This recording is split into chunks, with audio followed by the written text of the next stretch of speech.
पुस्तक 45, अध्याय 11, सचमुच असहनीय। 7 नाचती हुई बैंगनी सुनहरी जंजीरें और 3 युद्ध जानवर एक बार फिर उनकी ओर बढ़ रहे थे। जी निंग और अन्य ऑटोक्स ने अपने शरीर के अंगों की बलि देकर जो अपार ऊर्जा अर्जित की थी वह पहले ही खर्च कर दी थी। यहाँ तक कि मुक्ति की दुनिया की शक्ति भी अपने सामान्य स्तर पर आ गई थी। धमाका धमाका। तलवार टाइटन ने अपनी तलवार कला का इस्तेमाल एक साथ 3 काले युद्ध जानवरों से बचाव के लिए किया। युद्ध जानवरों में से एक पहले जितना ही शक्तिशाली है, जबकि अन्य 2 में अभी भी 80% शक्ति है। निंग एक बार फिर उनसे भिड़ने के बाद जल्दी ही इस निष्कर्ष पर पहुंच गया और इससे उनके दिल ठंडे पड़ गए। अय्यरे ने पीछे से देखकर ठंडी मुस्कान के साथ कहा कि वह कमजोर अवतार टाइटन पर हमला कर रहा है। भागो। निंग और बाकी लोगों ने जरा भी हिचकिचाहट नहीं दिखाई और तुरंत इस निर्णय पर पहुंच गए। अय्यरे और तीनों युद्ध जानवर इस संरचना की बदौलत एक हो गए थे और चारों ही अविश्वसनीय रूप से शक्तिशाली थे। यही कारण था कि निंग और बाकी लोगों को अपने शरीर के अंगों की बलि देकर अंतिम हताशापूर्ण हमला करने के लिए मजबूर होना पड़ा।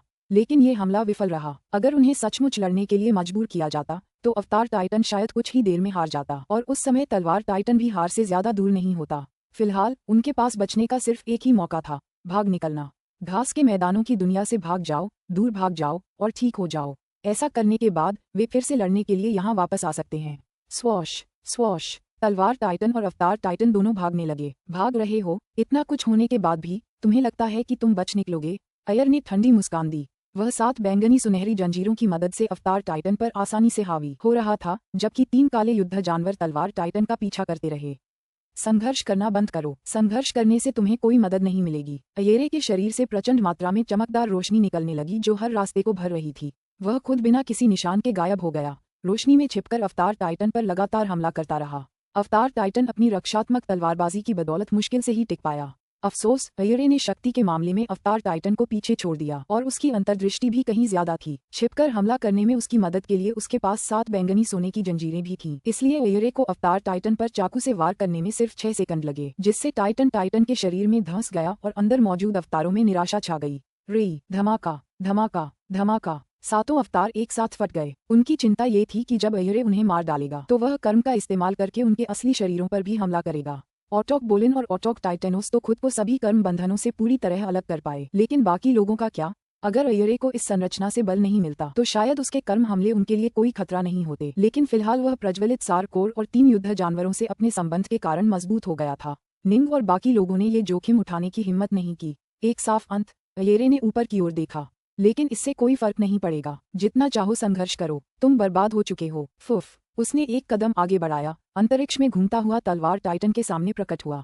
तलवार टाइटन तेजी से भागने की कोशिश कर रहा था, लेकिन 3 काले युद्ध जानवरों ने उसे धीमा करना जारी रखा, जिससे वह अधिकतम गति से यात्रा करने से रोका जा सके। ये युद्ध जानवर अविनाशी हैं और हमें रोकने के लिए स्पेस टाइम में घुस सकते हैं। निंग और अन्य लोग चिंतित हो गए। हम लगभग पहुंच ही गए हैं। फुश। आखिरकार वे एक बार फिर घास वाली सतह पर पहुंच गए और तभी तलवार टाइटन ऊपर बादलों में गायब हो गया। हा हा हा। अय्यरे की जोरदार हंसी गूंज उठी। स्वॉर्ड टाइटन ने अपना सिर उठाया। 7 ने अय्यरे को कहीं से प्रकट होते और आकाश में प्रकट होते देखा। अय्यरे ने हंसते हुए कहा, यहाँ बादलों की 9 परतें हैं।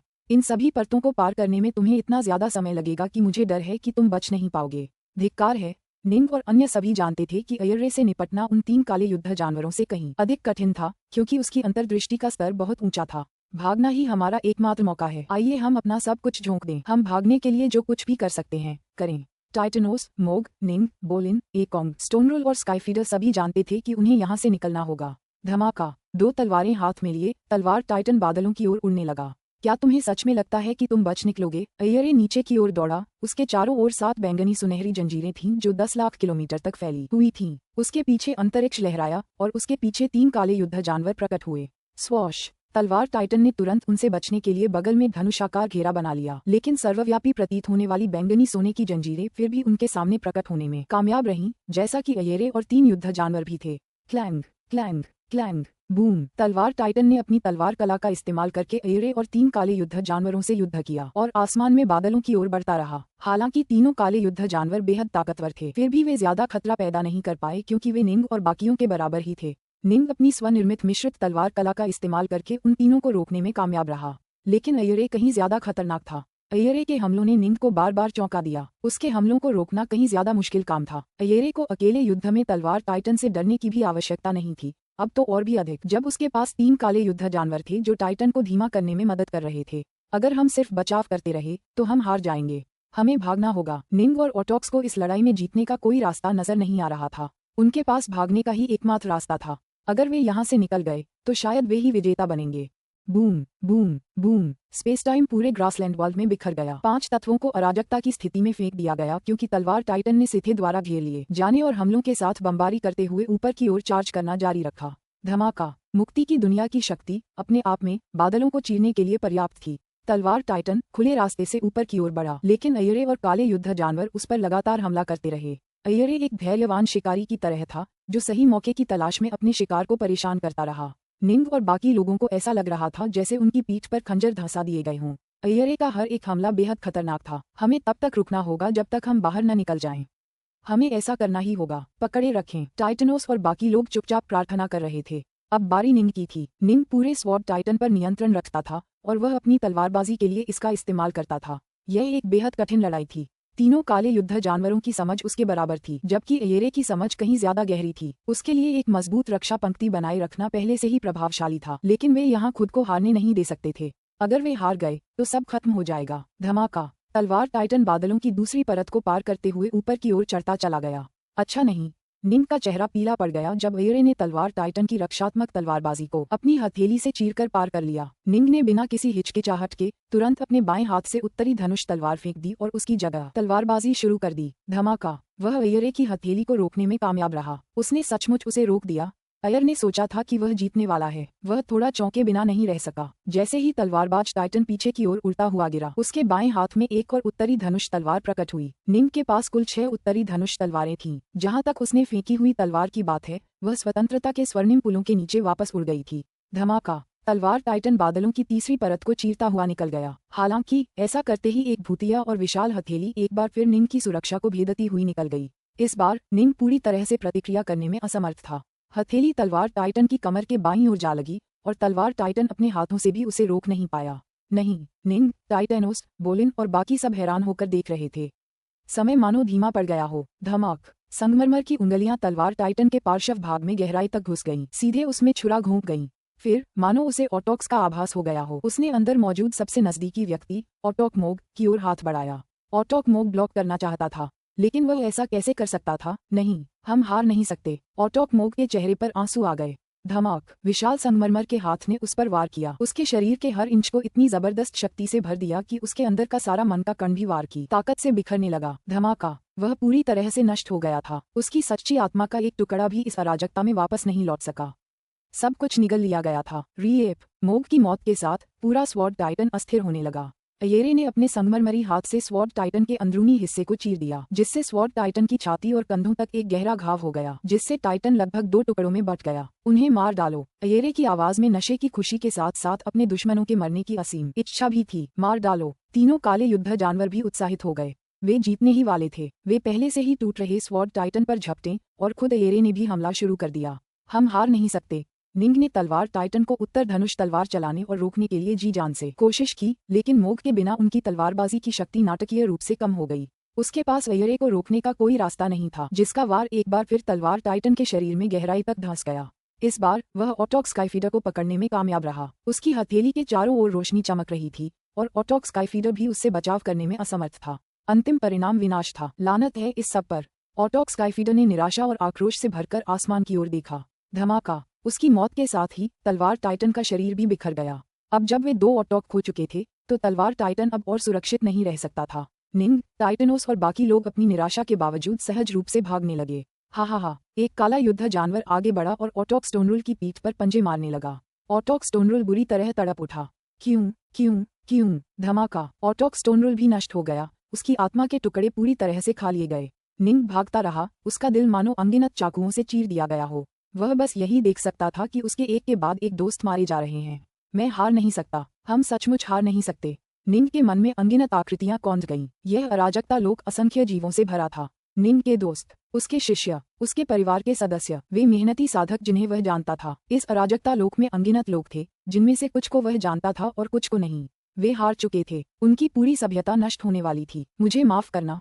ऑटोक टाइटैनोस ने जरा भी संघर्ष नहीं किया। उसने बस अपनी आंखें बंद कर लीं उसके चेहरे पर आंसुओं की 2 धाराएं बह रही थीं और वह प्रकाश के एक धुएं में बदल गया। हालांकि काले युद्ध जानवर के तीखे पंजे अभी भी बाहर निकले हुए थे और सभी सच्ची आत्मा के टुकड़ों को पकड़कर खा जाने में कामयाब रहे और उन्हें क्विंटेसेंस में वापस जाने से रोक दिया। सबका सफाया कर दो, एयरे जोर से हंसा। सबका सफाया कर दो, उनकी पूरी सभ्यता को खून में डुबो दो। ये कैओस मेरा है, एयरे का आहा। लेकिन तभी मानो पूरा चरागाह जगत खामोश हो गया हो। बाकी सारी आभाएं पूरी तरह से दब गईं और एयर की हंसी भी मानो जम गई। वह अचानक तलवारधारी सफेद वस्त्रधारी युवक को घूरने लगा। युवक के चेहरे पर आंसुओं की 2 धाराएं बह रही थीं। निम के शरीर से शुद्ध कालेपन की एक लहर बह निकली।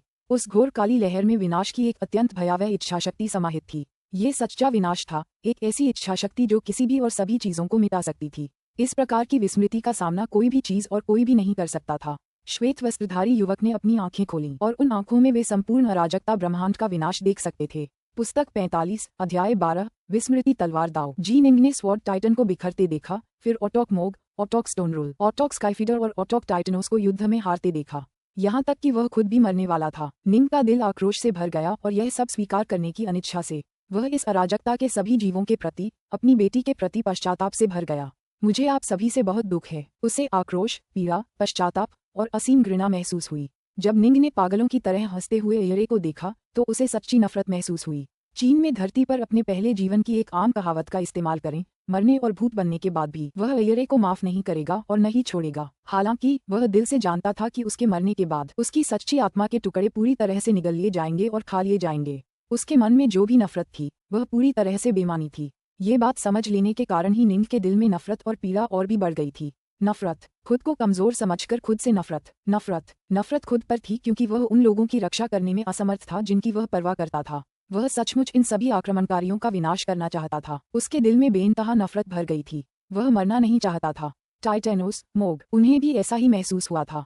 उनकी आंखें खुली थीं और वे मर गए थे। मौत उन्हें कोई राहत नहीं दे सकती थी। नफरत की इस प्रबल इच्छा ने निंग के सारे विचारों, उसकी चेतना को पूरी तरह से एक ही चीज में बदल दिया, मारने की एक जबरदस्त इच्छा, नष्ट करने की एक अतृप्त इच्छा। जैसे ही विनाश की इस अभूतपूर्व इच्छा ने उसे भर दिया, निंग के मन में ओब्लिवियन स्वॉर्ड दाव के प्रति जो भी प्रश्न और भ्रम थे वे पूरी तरह से मिट गए। सब कुछ अपने तार्किक निष्कर्ष पर पहुंच गया, जिसके परिणामस्वरूप ओब्लिवियन स्वॉर्ड दाव ने निंग के मन में एक पूर्ण और आदर्श रूप धारण कर लिया। तो यही है सच्चा विनाश। मुझे हमेशा लगता था कि इसे समझने में मुझमें थोड़ी सी चमक की कमी है, जिससे मेरे द्वारा किया गया विनाश वास्तविक नहीं बन पाता। तो यही वो चीज है जिसकी मुझमें कमी थी। आखिरकार निंग पूरी तरह समझ गई। निंग से शुद्ध अंधकार की शक्ति प्रस्फुटित हुई। इसमें आपस में जुड़े हुए 5 तत्व, यिन और यांग, प्रकाश और अंधकार, और स्थान और काल, दोनों के परिवर्तन समाहित थे। ये सभी कर्म के बंधनों से एक दूसरे से जुड़े हुए थे और उनके बीच जो कर्म संबंध थे वे निंग के शुद्ध विनाशकारी इरादे से बने थे। निंग की इच्छा शक्ति से ये सभी नष्ट हो रहे थे, जिसके परिणामस्वरूप एक श्रृंखलाबद्ध प्रतिक्रिया हुई जो मिलकर विस्मृति का निर्माण करती थी। मैंने वास्तव में बहुत पहले ही पर्याप्त अंतर्दृष्टि विकसित कर ली थी और मेरा समग्र मार्ग भी सही था। मैं सफल नहीं हो पाया था। इसका एकमात्र कारण ये था कि मुझमें पूर्ण विनाश करने की प्रबल इच्छाशक्ति का अभाव था। एक ऐसी इच्छाशक्ति जो अन्य सभी दाव को एक साथ जोड़ती और फिर उनका विनाश कर देती। अब मेरी सारी अंतर्दृष्टियां मिलकर वास्तविक विनाश, विस्मृति का निर्माण कर रही हैं। ये बकवास है, बकवास। जब काला युद्ध जानवर उसकी ओर बढ़ा तो ऑटोक एक हृदय विदारक दुख और क्रोध से भर गया। जीवन और मृत्यु एक अंतहीन चक्र में है, लेकिन एक बार जब ये सभ्यता समाप्त हो जाएगी तो यह चक्र हमारे लिए टूट जाएगा। सब कुछ सचमुच नष्ट हो जाएगा। ऑटोक बोलिन भी असीम दुख से भर गया। अचानक उन्हें लगा कि उनके आसपास की दुनिया पूरी तरह से शांत हो गई है। सिथे का भयानक शक्तिशाली आभामंडल भी तुरंत दब गया और उसके बाद विनाश का और भी भयावह आभामंडल छा गया। ऑटोक एकोंग और ऑटोक बोलिन दोनों ने सिर घुमाकर देखा तो उस सफेद वस्त्रधारी युवक से अंधेरे की एक भयानक लहर निकल रही थी। Dark north. ऑटोक बोलिन और ऑटोक एकोंग के दिलों से निराशा गायब हो गई। दोनों को लगा जैसे दुनिया में रंग लौट आए हों। वे दोनों उत्साहित हो गए। अयर और तीनों काले युद्ध जानवर एक साथ निंग को घूरने लगे। उनके दिल कांपने लगे। क्या यही सच्चा विनाश है? अयर का चेहरा पीला पड़ गया। वह तुरंत चिल्लाया, मार डालो इन्हें, मारते रहो इन्हें, आक्रमण करना, हमला करो। 2 काले युद्ध जानवर जो ऑटोक बोलिन और ऑटोक एकोंग की ओर बढ़ रहे थे थोड़ा हिचकिचाए, फिर तुरंत आदेश का पालन किया और हमला जारी रखा। वे जानते थे कि कोई रास्ता नहीं है। सम्राट डार्कनॉर्थ ने अभी अभी जो भी सफलता हासिल की थी उससे कोई फर्क नहीं पड़ता था। उन्हें अंत तक इसी रास्ते पर चलना था। दूर खड़े सफेद वस्त्र पहने निंग ने अपनी आंखें खोलीं। वह एक नजर में ही स्थिति भांप गया। विस्मरण तलवार दाव, गड़गड़ाहट। तलवार की रोशनी की अनगिनत धाराएं जो इस पूरे क्षेत्र में व्याप्त थीं, सब काली हो गईं। काली तलवार की रोशनी की धारियां देखने में बेहद डरावनी थीं और उनकी शक्ति अथाह रूप से बढ़ गई। हालांकि उनमें उतनी शक्ति नहीं थी जितनी तलवार टाइटन में थी। जब 7 ऑटोक्स ने अपने शरीर के अंगों का बलिदान दिया था, फिर भी काली तलवार की रोशनी सामान्य मुक्ति क्षेत्र से कहीं अधिक शक्तिशाली थी। वे पहले से कहीं अधिक अद्भुत और जटिल तरीकों से आगे बढ़ते थे। तीनों काले युद्ध जानवरों और अयर ने महसूस किया कि इस क्षेत्र के दबाव के कारण उनके शरीर नीचे की ओर झुक रहे हैं। झनकार, झनकार, झनकार। इससे पहले तलवार टाइटन 2 उत्तरी धनुष तलवारें चला रहा था और तीसरी उत्तरी धनुष तलवार स्वतंत्रता के स्वर्ण पुल के नीचे थी जिस पर वह खड़ा था। उसके नष्ट होने पर तीनों तलवारें उड़ गईं। अब निंग के नियंत्रण में तीनों उत्तरी धनुष तलवारें उन 3 काले युद्ध जानवरों की ओर निंग की अपनी उड़ान की गति से कहीं अधिक गति से बरसने लगीं। यह क्या है? काला युद्ध जानवर जो ऑटोक एकोंग की ओर दौड़ रहा था और उसे मारने की कोशिश कर रहा था, उसने अचानक एक काली रोशनी की लकीर को भयानक गति से अपनी ओर आते देखा। यह असल में युद्ध जानवर से 3 गुना तेज थी। यह एक नॉर्थबो तलवार थी। मार डालो इसे। काले युद्ध जानवर ने अपने पंजों से उत्तरी धनुष तलवार को गिराने की कोशिश की। हालांकि उत्तरी धनुष तलवार अविश्वसनीय रूप से फुर्तीली, लगभग भूतिया अंदाज में चकमा दे गई। तलवार आसानी से पंजों को चकमा देकर सीधे काले युद्ध जानवर की गर्दन पर वार कर गई। ये तलवार विनाश की शुद्ध इच्छा से भरी थी और इसने काले युद्ध जानवर के अंदर चांदी के वस्त्र पहने महिला को डर से कांपने पर मजबूर कर दिया। शुक्र है वह काले युद्ध जानवर के अंदर थी। अगर वह बाहर होती तो शायद पहले ही वार में मर जाती। काला युद्ध जानवर प्रहार से थोड़ा पीछे की ओर लड़खड़ाया, लेकिन उसे कोई नुकसान नहीं पहुंचा। स्विश। ऑटोक बोलिन का पीछा कर रहे काले युद्ध जानवर को भी एक उत्तरी धनुष तलवार ने रोक लिया। हालांकि दूर से नियंत्रित की गई एक तलवार इन काले युद्ध जानवरों में से किसी एक को हराने के लिए पर्याप्त नहीं थी, लेकिन उसे बांधने के लिए पर्याप्त थी। धिक्कार है। अयेरे का चेहरा और भी बदसूरत होता गया। क्या उसने असली विनाश में महारत हासिल कर ली है? हमें उसे मारना होगा। अगर उसे पर्याप्त समय दिया जाए तो वह शायद ओमेगा ऑटोक बन जाएगा और इस पूरे कैओसवर्स को जकड़ लेगा। जब ऐसा होगा तो हम उससे लड़ भी नहीं पाएंगे। सच्चे विनाश में महारत हासिल करने का मतलब था कि निंग ने ओमेगा ऑटोकी के क्षेत्र में एक कदम आगे बढ़ा दिया था। वह विस्मृति को समझने में सक्षम था, लेकिन विस्मृति के बिल्कुल अंत में सृजन था। ये सभी साधनाओं के वास्तविक शिखर ओमेगा ऑटोकी का प्रतिनिधित्व करता था। निंग इसी अराजकता लोक का मूल निवासी था, यहीं जन्मा और पला बड़ा था। अगर वह ओमेगा ऑटोकी बन जाता तो स्वाभाविक रूप से वह इस अराजकता लोक पर नियंत्रण कर पाता। अय्यरे ऐसा कुछ होने की अनुमति नहीं दे सकता था। ये बिल्कुल वैसा ही था जैसे ऑटोक बोलिन जीवन और मृत्यु के बारे में अत्यंत उच्च स्तर की अंतर्दृष्टि प्राप्त कर चुका था और अत्यंत शक्तिशाली था, लेकिन संसार दाव जन्मसार में महारत हासिल करने में वह कितनी भी कोशिश कर ले सफल नहीं हो पाया था, जब तक कि वह स्वयं मृत्यु के कगार पर नहीं पहुंच गया। निंग की स्थिति थोड़ी बेहतर थी। वह विस्मृति में महारत हासिल करके ओमेगा ऑटोकी की ओर एक अधूरा कदम बढ़ा पाया था। उसने अंतर्दृष्टि का एक बहुत ऊंचा स्तर प्राप्त कर लिया था और दाव से वह जितनी शक्ति प्राप्त कर सकता था वह भी नाटकीय रूप से बढ़ गई थी। अब वह अकेले ही स्वॉर्ड टाइटन से थोड़ा ज्यादा शक्तिशाली था, जिसे बनाने के लिए उन 7 को मिलकर काम करना पड़ा था। Dark north. ऑटोक बोलिन और ऑटोक एकोंग दोनों बहुत खुश थे। आप ओमेगा ऑटोक बन गए हैं? ऑटोक एकोंग ने पूछा। अभी नहीं। निंग के मन में विनाश की इच्छा उभर रही थी। लेकिन अयेरे और बाकियों को मेरे पास छोड़ दो। ठीक है। बोलिन और एकोंग दोनों ने सिर हिलाया।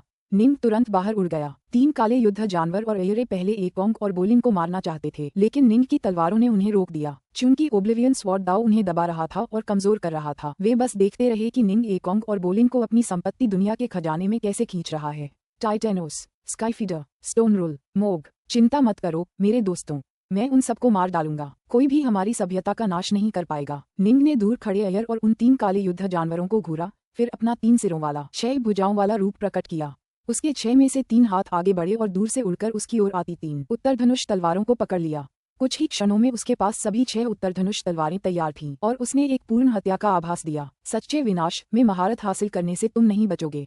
उसे घेर लो और मार डालो। अय्यरे दहाड़ा और उसने 3 काले युद्ध जानवरों और 7 बैंगनी सोने की जंजीरों ने एक साथ निंग पर हमला किया। निंग की आंखें बर्फ की तरह ठंडी थीं और वह सभी 6 नॉर्थबो तलवारों के साथ उनसे मिलने के लिए आगे बढ़ा। फुश फुश फुश। निंग पहले से कहीं ज्यादा तेज हो गया था और जैसे ही उसने बाहर की ओर तीर चलाया वह एक काली रोशनी की धार में बदल गया। उसकी तलवारें अब पहले से भी ज्यादा शक्तिशाली हो गई थीं, जिससे वह तीनों काले युद्ध जानवरों और अयेरे के साथ एक साथ तुरंत युद्ध कर सकता था। तलवार की रोशनी उसके चारों ओर चमक रही थी। हर चमक में अद्भुत शक्ति थी। नजदीकी मुकाबले में वह अब पहले से कहीं ज्यादा मजबूत और प्रभावी था, जब वह सिर्फ एक तलवार का इस्तेमाल कर पाता था। तलवार के दाव की गहरी समझ भी उसे मिल गई थी, जिससे वह अपनी तलवार के हर वार से काले युद्ध जानवरों के शरीर में गहराई तक घुस सकता था। यद्यपि उसके वार तलवार टाइटन द्वारा किए गए अंतिम हताशापूर्ण हमले का मुकाबला नहीं कर सके, लेकिन वे अधिक जटिल थे और युद्ध जानवरों के अंदर सिथे को पीड़ा पहुंचा रहे थे। हम रुक नहीं सकते, हम उसे ज्यादा देर तक नहीं रोक सकते। 5 सिथे एकसल्फ ने मन ही मन कहा। हाय, बहुत देर हो चुकी थी। निंग ने अविश्वसनीय रूप से तेज वार किया और वह अपने 3 सिर वाले 6 भुजाओं वाले रूप में था। उसने एक काले युद्ध जानवर पर लगातार 3 वार किए। हर वार ने युद्ध जानवर के अंदर विनाश की शक्ति का संचार किया। मुख्य नियंत्रक का शरीर इन प्रहारों को सहने के लिए पर्याप्त मजबूत था, लेकिन पांचों से थे 103 ऐसी टक्करों के बाद ही नष्ट हो गए। इससे भी बुरी बात ये थी कि विस्मृति की भयानक शक्ति ने उन पर प्रहार किया, जिसके परिणामस्वरूप उनकी सच्ची आत्माएं भी भस्म हो गईं। ये बिल्कुल वैसा ही था जैसे विनाश का क्षेत्र किसी भी चीज को, यहाँ तक कि आत्मा के असली टुकड़ों को भी निगल सकता था। निंग की अपनी शक्ति विस्मृति की इच्छा शक्ति के साथ मिलकर उसे भी ऐसा करने की अनुमति दे रही थी। उनके असली आत्मा के टुकड़े पूरी तरह से खा लिए गए हैं। अय्यरे के 3 साथी घबरा गए। सिथे में सिर्फ वे तीनों और खुद अय्यरे ही बचे थे। पुस्तक 45 अध्याय 13 नष्ट। अब जब उस आदमी ने ओब्लिवियन में महारत हासिल कर ली थी तो अय्यरे को स्वाभाविक रूप से पता था कि डार्कनॉर्थ कितना घातक है। उसने तुरंत सांत्वना देते हुए कहा, चिंता मत करो। हालांकि अगर तुम्हारी असली आत्माएं नष्ट हो जाएंगी तो मैं तुम्हें पुनर्जीवित नहीं कर सकता, लेकिन मैं अपने गुरु से ऐसा करने के लिए कहूंगा। हम दोनों के पास इससे बचने का कोई रास्ता नहीं है। हमें युद्ध में डार्कनॉर्थ को हराना होगा। जब तक हम जीतते रहेंगे तुम में से जो भी मरेगा उसे भी पुनर्जीवित किया जाएगा। आमतौर पर किसी को वापस जिंदा करने के लिए ऑटोक और ओमेगा ऑटोक दोनों ही जिस प्रक्रिया का इस्तेमाल करते थे उसमें ट्रूसोल के टुकड़ों को वापस बुलाने के लिए स्पेस टाइम को उल्टना शामिल था। हालांकि एक बार जब आप कैओस के भगवान बन जाते हैं तो चीजें बिल्कुल अलग हो जाती हैं। एक कैओस लॉर्ड के लिए ट्रूसोल के टुकड़े नष्ट हों या नहीं इससे कोई खास फर्क नहीं पड़ता था। ठीक है, चांदी के वस्त्र पहने महिला और बाकी 2 के पास अयर पर भरोसा करने के अलावा कोई चारा नहीं था। वे अंत तक इसी रास्ते पर चलने वाले थे। दरअसल उन पांचों एक्सल्ट की मृत्यु जैसे ही जीनिंग ने उन पांचों सिथे एक्सल्ट को मार डाला, उसे साफ साफ महसूस हुआ कि उनकी सच्ची आत्माओं को खत्म करने के बाद पूरा कैओसवस थोड़ा मजबूत हो गया था। इससे कैओसवस ठीक हो गया। हम पहले जब हम सिथे एक्सल्ट को मारते थे तो उनकी सच्ची आत्माएं सिथे कैओसवस में वापस आ जाती थीं, लेकिन वे 5 नहीं लौट पाए। मैंने उनकी सच्ची आत्माओं को पूरी तरह से नष्ट कर दिया, उनकी ऊर्जाओं को शुद्ध जीवन ऊर्जा में बदल दिया। क्या इसका मतलब ये है कि विनाश पर मेरी शक्ति अराजकता ब्रह्मांड के सार तत्व को भी पोषित करने में सक्षम है? निंग को इसका आभास होने लगा था। हालांकि अब प्रशिक्षण का समय नहीं था, अब युद्ध का समय था। उसे धीमा करो, तुम तीनों उसे धीमा करो, मैं कोई रास्ता ढूंढता हूँ, अयर ने मन ही मन चिल्लाया। ठीक है। 3 काले युद्ध जानवर निंग के चारों ओर चक्कर लगाने लगे, उसकी गतिविधियों में बाधा डालने की पूरी कोशिश कर रहे थे। निंग की 6 उत्तरी धनुष तलवारें विस्मृति की आभा से भरी हुई थीं और उन्होंने तीनों काले युद्ध जानवरों को पूरी तरह से दबा दिया। हर धमाकेदार प्रहार से काले युद्ध जानवरों के शरीर में विस्मृति फैल गई, जिससे तीनों काफी दुखी हो गए। हालांकि उनके शरीर ज्यादातर एक्सल्टों से कहीं ज्यादा मजबूत थे और इसलिए वे इसे सहने में पूरी तरह सक्षम थे। इस वजह से निंग फिलहाल उनका कुछ नहीं कर पा रहा था। ये काले युद्ध जानवर पूरी तरह से अविनाशी हैं। निंग जानता था कि ये चीजें कितनी मजबूत हैं। ये उसका मुकाबला तो नहीं कर सकते थे, लेकिन ये उसे धीमा कर सकते थे।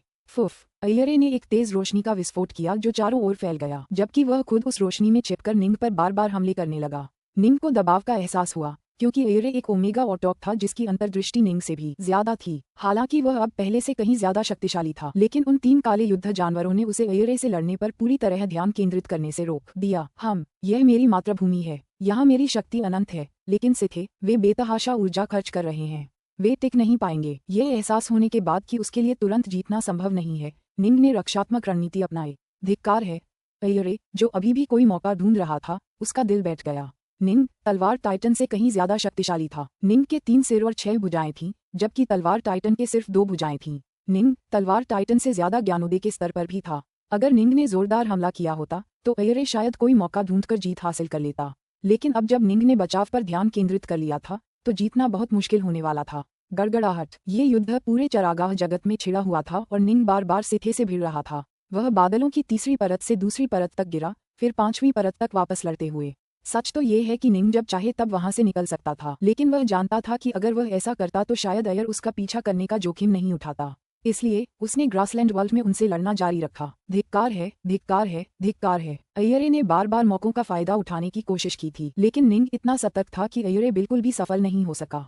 अय्यरे, ये युद्ध जानवर अब और नहीं टिकेगा, काले वस्त्रधारी आदमी ने घबराकर कहा। इसकी शक्ति लगभग खत्म हो चुकी है। क्या? अय्यरे चौंक गया। सामान्य परिस्थितियों में तीनों ब्लैक वॉरबेस्ट केवल 1 घंटे तक ही युद्ध कर पाते। अय्यरे के साथ एक फॉर्मेशन में जुड़कर उन्होंने और भी तेजी से ऊर्जा खर्च की। तलवार टाइटन द्वारा उस हताशापूर्ण प्रहार के बाद स्थिति और भी खराब हो गई, जिससे उन सभी को भारी नुकसान हुआ। ये याद रखना जरूरी है कि जब किसी जबरदस्त हमले का सामना करना पड़ता है तो एक अजेय रूप को भी उससे बचने के लिए जबरदस्त शक्ति खर्च करनी पड़ती है। यही बात इन 3 काले युद्ध जानवरों के लिए भी सच थी। जिस पर काले वस्त्रधारी आदमी का नियंत्रण था, उसी ने सफेद रोएदार लाल आंखों वाले मानवरूपी जीव के प्राण कण को सोख लिया था। वह अपेक्षाकृत कमजोर था, इसलिए उसकी शक्ति सबसे पहले खत्म हो गई। मैं शक्तिहीन हूँ, मुझे बचाओ, काले वस्त्रधारी आदमी ने घबराहट में कहा। उसका युद्ध जानवर भागने लगा। धमाका, पहले स्थिर संरचना और उसके भीतर का काला सफेद प्रकाश अस्थिर होने लगा। अपनी अंतर्दृष्टि से निंग को तुरंत समझ आ गया कि इसका क्या मतलब है। मर जाओ। निंग ने इच्छा से 2 उत्तर धनुष तलवारें उड़ा दी जो निंग से कहीं ज्यादा तेज चल रही थीं। वे तुरंत उस काले युद्ध जानवर पर टूट पड़ीं और उनके वार ऊंट की पीठ तोड़ने वाले तिनकों जैसे थे। काला युद्ध जानवर कांप उठा और फिर तेजी से आकार में घटने लगा। अब युद्ध मुद्रा में टिक नहीं पा रहा था। जैसे ही वह सिकुड़ा, काले वस्त्रधारी आदमी उसके बाहर प्रकट हुआ। उसके चेहरे पर भय का मुखौटा था। मुझे भागने की जरूरत है। काले वस्त्र पहने आदमी स्पेस-टाइम के माध्यम से भागना चाहता था, लेकिन जैसे ही स्पेस-टाइम दरार उसके बगल में दिखाई दी, उन 2 उत्तर धनुष तलवारों ने आयामी आंसू और उसके अपने शरीर दोनों को काट दिया। फुफकार, दोनों का सफाया हो गया। काले वस्त्रधारी आदमी ने अपना मुंह खोला। उसकी आंखें सदमे और आक्रोश से भरी थीं, लेकिन वह इस भयानक विस्मृति तलवार दाव की शक्ति से पूरी तरह नष्ट हो गया। उसकी सच्ची आत्मा के टुकड़े पूरी तरह से खा लिए गए। ठंडी दोपहर, अन्य 2 ने घबराहट से पुकारा। निंग साफ साफ समझ गया कि काले वस्त्रधारी आदमी की ऊर्जाओं को निगलने के बाद कैओसवर्स के प्रमुख तत्व और भी ज्यादा शक्तिशाली हो गए थे। इसका असर उन 5 सिथे एक्सल्ट को खत्म करने से कहीं ज्यादा था। वह अकेले ही उन 5 एक्सल्ट से कहीं ज्यादा आगे निकल गया। आखिर वह कहां से आया? निंग के मन में कई विचार कौंध रहे थे, लेकिन उसने उन्हें दूर कर दिया और इस मौके का फायदा उठाकर हमला बोल दिया। वह इस मौके का फायदा उठाकर पूरे सिथे को मिटाने वाला था, किसी को भी नहीं बख्शने वाला था। भागो, चलो भागें। चांदी के वस्त्र पहने महिला और लाल वस्त्र पहने पुरुष में अब लड़ाई जारी रखने की कोई इच्छा नहीं थी। अब चूंकि उनमें से एक की मृत्यु हो चुकी थी, उनकी सेना नष्ट हो चुकी थी और वे नाटकीय रूप से कमजोर हो चुके थे। लड़ाई जारी रखना आत्महत्या के समान होता। खड़खड़ाहट, खड़खड़ाहट। निंग के हाथों में उत्तरी धनुष की तलवारें एक बार फिर फूट पड़ीं। इस बार वे सभी 6 उड़ गईं। उनमें से 4 बचे हुए 2 काले युद्ध जानवरों की ओर उड़ीं, जबकि 2 पहले से ही भाग रहे अयर का पीछा कर रहे थे। सब खत्म, सब खत्म। अयरे का दिल ठंडा पड़ गया और निराशा ने उसे जकड़ लिया। हालांकि निंग ने ओमेगा स्वायत्तता के क्षेत्र में बस एक ही कदम रखा था, लेकिन यह उसकी मातृभूमि थी। वह यहाँ असीमित शक्ति का प्रयोग कर सकता था। अब चूंकि अयरे को उस संरचना का समर्थन नहीं मिल रहा था, इसलिए उसकी तकनीकें गहन होने के बावजूद उसके हमले बहुत कमजोर थे। उसके लिए निंग के खिलाफ लड़ाई जारी रखना बिल्कुल भी संभव नहीं था। मुझे जाना होगा। अयरे ने उन 2 काले युद्ध जानवरों और सिकुड़ी हुई गुड़िया पर नजर डाली जो बादलों में गिर गई थीं। हालांकि उसे इस नुकसान का दुख था, लेकिन अब उसके पास इसे रोकने का समय नहीं था। झपट्टा, अयरे तुरंत अंतरिक्ष में चीरता हुआ, मुड़ता हुआ और गायब हो गया। मर जाओ। दोनों नॉर्थबो तलवारें आयामी दरार को चीरती हुई उसे कुचल गईं, लेकिन वे बस एक पल देर से पहुंची। निंग ने भौहें चढ़ाईं। वह तेज धावक है। निंग जानता था कि उसके लिए अयरे को मारना बेहद मुश्किल होगा, क्योंकि अयरे की अंतर्दृष्टि का स्तर बहुत ऊंचा था। वह स्पेस-टाइम जैसे कई क्षेत्रों में निंग से कहीं आगे था। एक बार जब वह भागने का फैसला कर लेता तो उसे रोकना बहुत मुश्किल होता। उसे मारने का एकमात्र तरीका यही था कि वह अपनी तलवारें अयरे के चारों ओर घुमाता रहे और उस आदमी द्वारा बनाई गई हर स्पेस-टाइम दरार को नष्ट करता रहे। हालांकि अयरे बहुत तेज था और इस युद्ध क्षेत्र पर उसका पूरा नियंत्रण था। जैसे ही हालात बिगड़ने लगे, वह तुरंत भाग गया। अगर वह भाग भी गया तो कोई बात नहीं, मैं पहले इन दोनों से निपटूंगा। निंग बचे हुए 2 काले युद्ध जानवरों की ओर बढ़ा। सम्राट डार्कनॉर्थ, हमें छोड़ दो, हमें छोड़ दो। हमें ये करने पर मजबूर होना पड़ा। ये सब अयरे की वजह से है। दोनों भयभीत और भागते हुए काले युद्ध जानवर दया की भीख मांगने लगे। वे जानते थे कि उत्तरी धनुष तलवारों के बार बार हमलों की वजह से उनके अपने युद्ध जानवर भी लगभग सूख जाएंगे। वे चरागाह की दुनिया में एक स्थानिक दरार को चीरकर भागने की कोशिश कर रहे थे, लेकिन हर बार दोनों उत्तरी धनुष तलवारें उन्हें ऐसा करने से रोक देती। सच तो ये है कि अगर वे भागने में कामयाब भी हो गए तो भी वे ग्रासलैंड वर्ल्ड में ही रहेंगे। हालांकि अयर सचमुच आसानी से भागने में कामयाब रहा था। तुम्हें छोड़ दिया, उन सभी किसानों को किसने बख्शा जो मर गए? निंग की आंखों में हत्या का भाव था। वह किसी भी तरह दया दिखाने वाला नहीं था। न धिक्कार है उस अय्यरे पर। दोनों काले युद्ध जानवर एक बार फिर सिकुड़ने लगे और अपनी ऊर्जा के आखिरी टुकड़े खर्च करके गुड़ियों में बदलने लगे। चांदी के वस्त्र पहने स्त्री और लाल वस्त्र पहने पुरुष दोनों निंग की तलवार की रोशनी से नष्ट हो गए और उनकी ऊर्जाएं अराजकता ने निगल लीं। अय्यरे ने अंतरिक्ष समय में कई तरह की बेतहाशा परिक्रमा की, इस डर से कि कहीं निंग उसका पीछा न करने लगे। अंततः वह अंतरिक्ष में एक खाली क्षेत्र में पहुंच गया जो पूरे कैओसवर्स के सीमावर्ती क्षेत्रों में से एक था। यह एक ऐसा स्थान था जहां कई अलग अलग स्पेस टाइम सातत्य एक साथ जमा थे। ऐसे अनगिनत एकत्रित स्थल थे जिनमें से प्रत्येक कैओसवर्स और अनंत शून्य के बीच की सीमाओं का प्रतिनिधित्व करता था। अय्यरे ने अपना हाथ हिलाया, जिससे उसके सामने का शून्य 2 हिस्सों में बंट गया और बाहर का चकाचौंध भरा नजारा सामने आ गया। ये था सुंदर अद्भुत अनंत शून्य। अय्यरे इस अराजकता से विदा होकर अनंत शून्य में प्रवेश कर गए। तभी उन्हें अंततः राहत की सांस लेने का मौका मिला। अय्यरे ने पीछे मुड़कर अपने नीचे मौजूद उस अद्भुत अनंत आकाशीय पिंड को देखा। यह वही मातृभूमि थी जहां निंग और उसके साथी मूल निवासी रहते थे, एक विशाल अराजकता लोक। अय्यरे इस लोक से मोहित हो गया था और इसे जीतने के लिए पागल हो गया था। यह वही अराजकता लोक था जिस पर कब्जा करने का अय्यरे ने इतने लंबे समय से सपना देखा था। धिक्कार है सब पर। अय्यर अब शांत नहीं हो पा रहा था और उसकी आंखें आक्रोश से भरी हुई थीं। उसने इतने लंबे समय से तैयारी की थी, फिर भी वह असफल हो गया। ये पूरी तरह से हार थी और वह अकेला बचकर निकल पाया था। मैं गुरु को ढूंढने जाऊंगा। अय्यर को और कोई उपाय नहीं सूझा। उसे अपने गुरु से मदद की भीख मांगनी पड़ी। वह सचमुच इस हार को स्वीकार नहीं करना चाहता था। फुफकार। वह विशाल अनंत शून्य से होकर अपने स्वामी के निवास की ओर बढ़ने लगा। पुस्तक 45 अध्याय 14 विस्मृति का दूसरा पहलू। जी निंग ने तीनों काली गुड़ियाएं उठाईं और अपनी दिव्य इंद्रिय को उनमें डालकर उनका निरीक्षण किया। उन्हें बनाने में इस्तेमाल की गई अद्भुत कारीगरी देखकर वह दंग रह गया। ये याद रखना चाहिए कि खुद अय्यर भी इन चीजों को नहीं बना सकते थे। ये घास के मैदानों की दुनिया या विनाश के छत्ते से भी ज्यादा रहस्यमयी थी। मैं वास्तव में उन्हें बांध नहीं सकता। निंग ने उन्हें बांधने का प्रयास किया, लेकिन जिस तरह ऑटोक संदेश तावीजों का उपयोग केवल विशिष्ट ऑटोक ही कर सकते थे, उसी तरह इन काली गुड़ियों का उपयोग केवल पूर्व स्वीकृत सूची के लोगों द्वारा ही किया जा सकता था। अय्यर अपने 3 सहयोगियों को ग्रासलैंड वर्ल्ड के उपयोग के अधिकार अस्थायी रूप से प्रदान करने में सक्षम था, लेकिन जैसे ही वह वहां पहुंचा, उसने वह अधिकार वापस ले लिया। यही बात इन काली गुड़ियों के लिए भी सच थी। हालांकि मैं उन्हें बांध नहीं सकता, फिर भी उनका अध्ययन करने से मुझे लाभ होगा। निंग ने हाथ हिलाकर उन्हें दूर रख दिया। वह विशाल घास के मैदानों की दुनिया और बादलों में गिरे सुनहरे पुलों को देखता रहा। उसका मन भारी था। वे जीत गए थे, लेकिन इसकी कीमत बहुत ज्यादा चुकानी पड़ी थी। अय्यर भी भागने में कामयाब हो गया था। निंग ने उसका पीछा नहीं किया, क्योंकि वह जानता था कि लंबी दूरी तक पीछा करना बेकार है। अय्यर कोई मूर्ख नहीं था। वह आदमी निस्संदेह इस पूरे अराजकता लोक से भाग गया था। इसके अलावा जैसे ही निंग अय्यर के पास पहुंचता, अय्यर निस्संदेह उसे देख लेता और तुरंत फिर से स्पेस टाइम में घुस जाता, जिससे निंग को हमला करने का कोई मौका ही नहीं मिलता। फुसफुसाओ। निंग ने हाथ हिलाया, जिससे उसके बगल में 2 आकृतियां प्रकट हुईं। वे ऑटोक एकोंग और ऑटोक बोलिन थे। कैसा रहा डार्कनॉर्थ? एकोंग और बोलिन ने अपने आसपास के इलाके को देखा। निंग ने दुखी होकर कहा, बाकी से थे तो मर गए, लेकिन अय्यर बच निकला। मैं तो बहुत करीब था। उफ, अगर वह बच गया तो बच गया। बोलिन और एकोंग को इसकी कोई परवाह नहीं थी। बोलिन ने कहा, उसकी समझ का स्तर बहुत ऊंचा है। उसे मारना बहुत बहुत मुश्किल होगा। हालांकि हमने इस लड़ाई को बमुश्किल जीतने के लिए भारी कीमत चुकाई है, फिर भी हम विजेता थे। अय्यर ने इतने सालों में जो कुछ भी तैयार किया था, वह सब खर्च कर दिया है। उसे अब हमें हराने का मौका कभी नहीं मिलेगा। ऑटोक एकोंग ने चिंतित होकर कहा, क्या होगा यदि वह वापस आए और फिर से प्रयास करे? हमारे पास समय का फायदा है।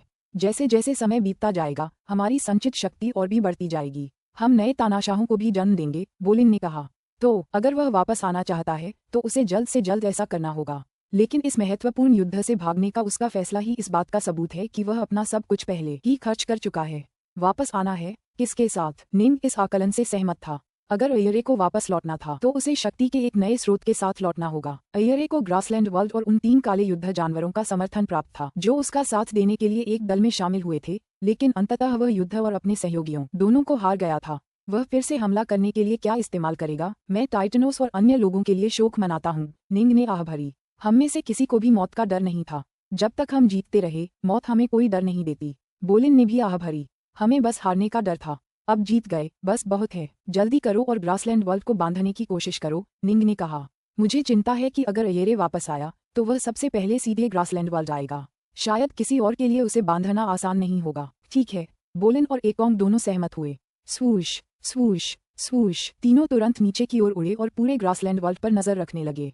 जैसा कि निंग ने भविष्यवाणी की थी, उनके लिए चरागाह जगत को बांधना नामुमकिन था। अगर हम इसे बांध नहीं सकते तो आइए इसके सारतत्व को ही नष्ट कर दें। निंग, बोलिन और एकोंग घास के मैदानों की दुनिया की गहराई में स्थित उस महल में एक दूसरे के बगल में खड़े होकर अपने सामने एक नीले रंग के ग्लोब को घूर रहे थे। यह नीला ग्लोब अपनी सामान्य अवस्था में लौट आया था, क्योंकि अब कोई भी इससे और शक्ति निचोड़ने की कोशिश नहीं कर रहा था। हालांकि यह बहुत छोटा था, फिर भी तीनों इसमें निहित अपार शक्ति को महसूस कर सकते थे। ये सार तत्व सिथे के लिए बेहद महत्वपूर्ण था, लेकिन उन तीनों के लिए ये ज्यादा उपयोगी नहीं था। अपनी ही मातृभूमि में उन्हें कैओसवर्स की असीमित शक्ति प्राप्त थी। ऐसे तुच्छ सार तत्व की कोई जरूरत नहीं थी। इसे नष्ट कर दो। निंग ने उत्तर धनुष तलवार से वार किया, जिससे तलवार की काली रोशनी हवा में फैल गई और अपने रास्ते में आने वाली हर चीज को चीरती हुई चली गई। ये भेदती तलवार की रोशनी सीधे दूर स्थित नील ग्लोब पर जा गिरी। हालांकि कुछ प्रतिरोध हुआ, फिर भी तलवार उसे चीरने में कामयाब रही। जैसे ही तलवार उस नील ग्लोब के बिल्कुल केंद्र तक पहुंची, विस्मृति से भरी तलवार की रोशनी नाटकीय रूप से भड़क उठी। नील ग्लोब पहले 2 टुकड़ों में बटा, फिर तलवार की रोशनी की शक्ति से अचानक पूरी तरह फट गया। धमाका। शक्ति हर दिशा में फैल गई, लेकिन विस्मृति तलवार दाव के दमनकारी प्रभाव के कारण जब तक आघात तरंग निंग और अन्य 2 तक पहुंची, तब तक वह 1% तक कमजोर हो चुकी थी। उनके चारों ओर घूमती तलवार की रोशनी की विशाल बाधा आघात तरंग से आसानी से बचाव करने में सक्षम थी। मुझे लग रहा है कि इस शक्ति को ग्रहण करने के बाद प्राइम एसेंस काफी ज्यादा शक्तिशाली हो गए हैं, एकोंग ने अचानक कहा।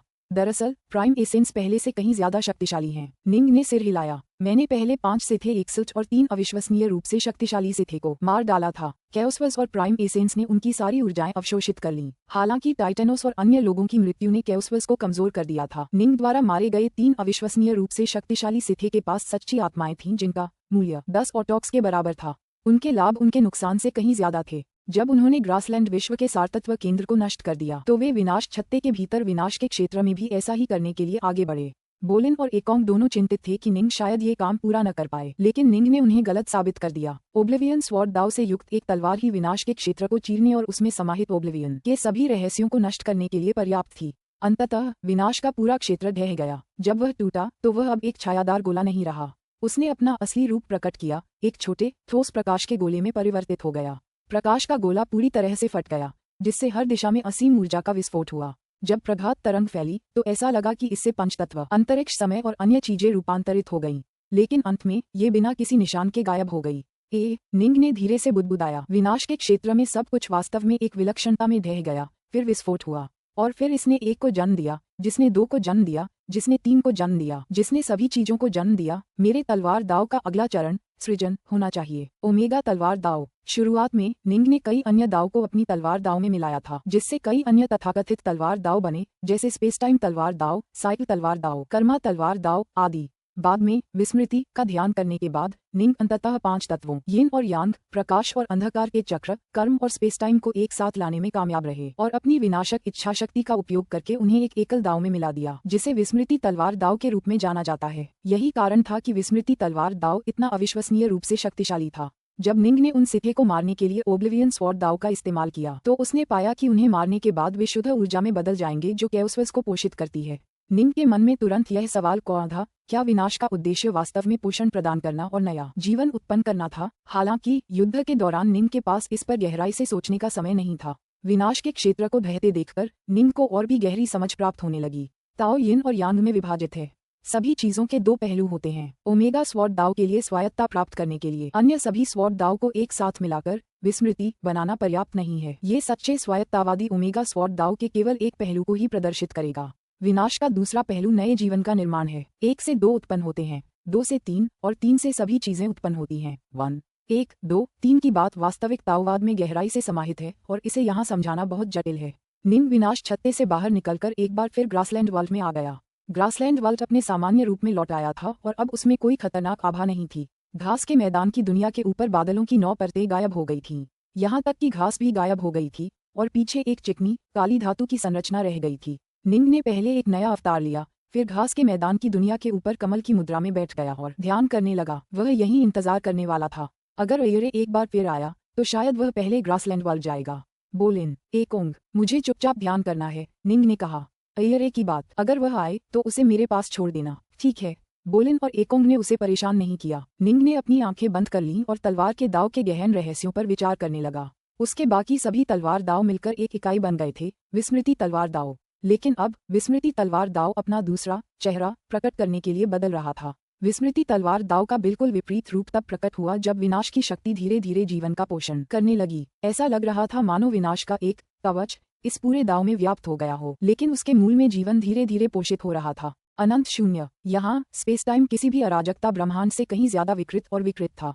यह विशाल खगोलीय पिंडों और अनगिनत अद्भुत प्रजातियों से भरा हुआ था। अयरे इस विशाल शून्य से तेजी से गुजर रहा था। पहली बार जब वह निंग के कैओसवर्स की यात्रा पर गया था तो वह धीरे धीरे और बहुत सावधानी से आगे बढ़ा था, लेकिन अब जब वह कई चक्कर लगा चुका था तो वह उस अभी भी खतरनाक रास्ते से अच्छी तरह वाकिफ हो गया था। अयर बार बार मुड़कर पीछे देखता। हालांकि उसने बहुत लंबी दूरी तय की थी, फिर भी उसके पीछे का विशाल अराजकता ब्रह्मांड असीम प्रतीत होता था। उस पर नियंत्रण पाकर ही कोई अनंत शून्य में अस्तित्व के शिखर पर सचमुच खड़ा हो सकता है। ग्रासलैंड विश्व से बाहर निकलने के बाद उसने उस अराजकता से बच निकलने में 9 दिन लगाए। फिर पूरे 2 महीने तक वह अंततः उस संपत्ति तक पहुंचा जहां उसके स्वामी का अवतार रहता था। पुस्तक 45, अध्याय 15, अराजकता का स्वामी। फुफकार। अयरे अंतरिक्ष समय में घूमते हुए एक विशाल तैरते हुए पत्थर के पास पहुंचे जो कई किलोमीटर लंबा था। उनके चेहरे के भाव और भी सम्मानपूर्ण हो गए। पत्थर के ऊपर एक छोटा सा लकड़ी का आंगन बना हुआ था और बीच में एक लकड़ी का केबिन था। लकड़ी के केबिन की दरारों से वह अंदर कमल मुद्रा में बैठे एक दुबले पतले नीले वस्त्रधारी व्यक्ति को स्पष्ट रूप से देख पा रहे थे। लकड़ी का केबिन और आंगन नाजुक लग रहे थे, मानो उंगली के एक झटके से टूटकर बिखर जाएंगे। हालांकि अय्यर कभी भी किसी को ठेस पहुंचाने की हिम्मत नहीं करता था। इसके बजाय वह आंगन के बाहर खड़ा हो गया और आदरपूर्वक बोला, मालिक। अंदर उसका स्वामी था, सचमुच एक महान व्यक्ति। वह उन पहले सिथे में से एक था जो सत्ता में आया और उसने जल्द ही बाकी सभी को बहुत बड़े अंतर से पीछे छोड़ दिया। अनगिनत सिथे उसके अस्तित्व का सम्मान करते थे और अंततः उसने अपने पूरे कैओस्वर्स पर कब्जा कर लिया। अय्यर रे अपने देश में दूसरे नंबर के ओमेगा ऑटॉक थे, लेकिन फिर भी उन्हें लगता था कि उनके गुरु कई मामलों में उनसे कहीं आगे हैं। तुम असफल हो गए। आवाज कोमल और गर्मजोशी भरी थी। मैं असफल रहा, पूरी तरह असफल। अय्यर का मन कुछ उदास था। मैं अपने साथ जो माथत लाया था वे या तो मारे गए या बंदी बना लिए गए।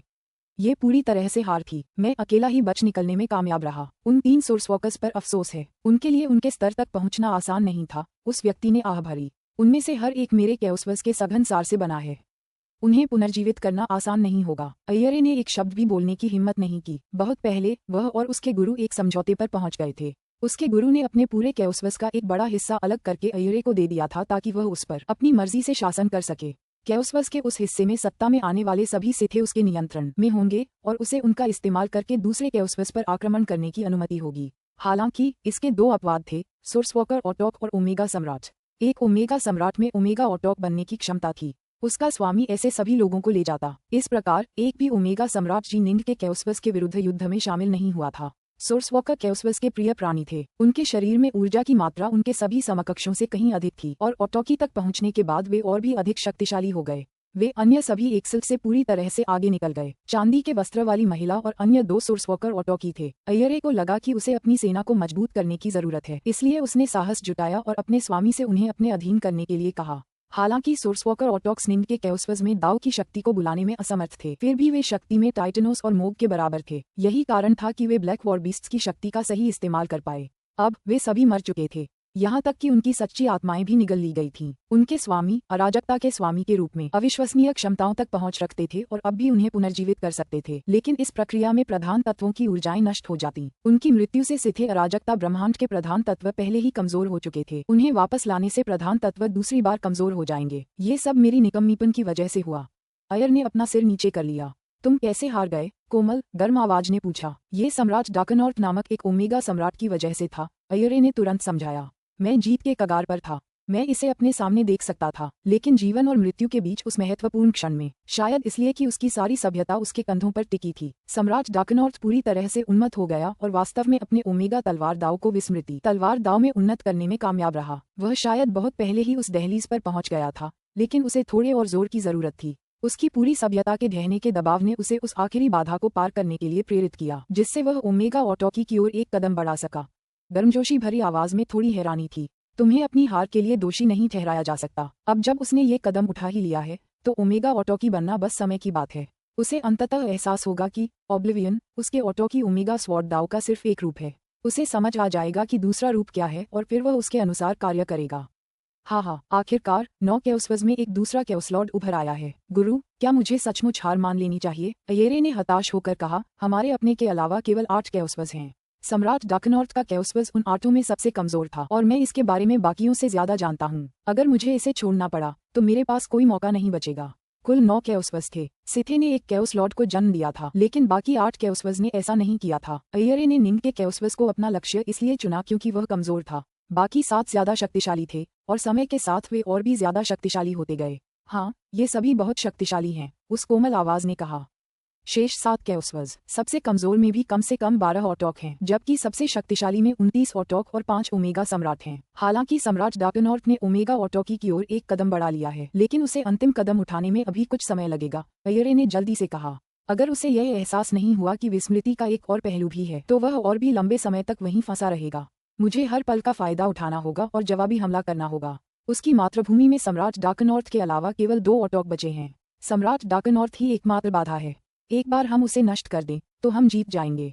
अय्यर की निगाहें हताशा से भरी थीं। जीत? आवाज ठंडी हो गई। और तुम्हें क्या लगता है तुम जीतोगे? इसीलिए मैं आपसे मदद मांगने आया हूँ गुरु। अय्यर ने जल्दी से कहा, अगर आप मान जाएं तो आपके कई एक्सल्ट, आपके ओमेगा सम्राटों और आपके खजानों की बदौलत हम जीत पाएंगे। उसने अपने गुरु से निंग के कैओसवस पर व्यक्तिगत रूप से आक्रमण करने का जोखिम उठाने की भी हिम्मत नहीं की। कोई भी कैओस का स्वामी इतना मूर्ख नहीं हो सकता कि किसी दूसरे कैओसवस में अपनी जान जोखिम में डाले। हम अंदर से आवाज कुछ ज्यादा ही गुस्से में आ गई। यारे, मैंने तुम्हें अपने पूरे कैओसवस का लगभग 30% प्रशासन के लिए दिया था, फिर भी तुम नाकाम रहे।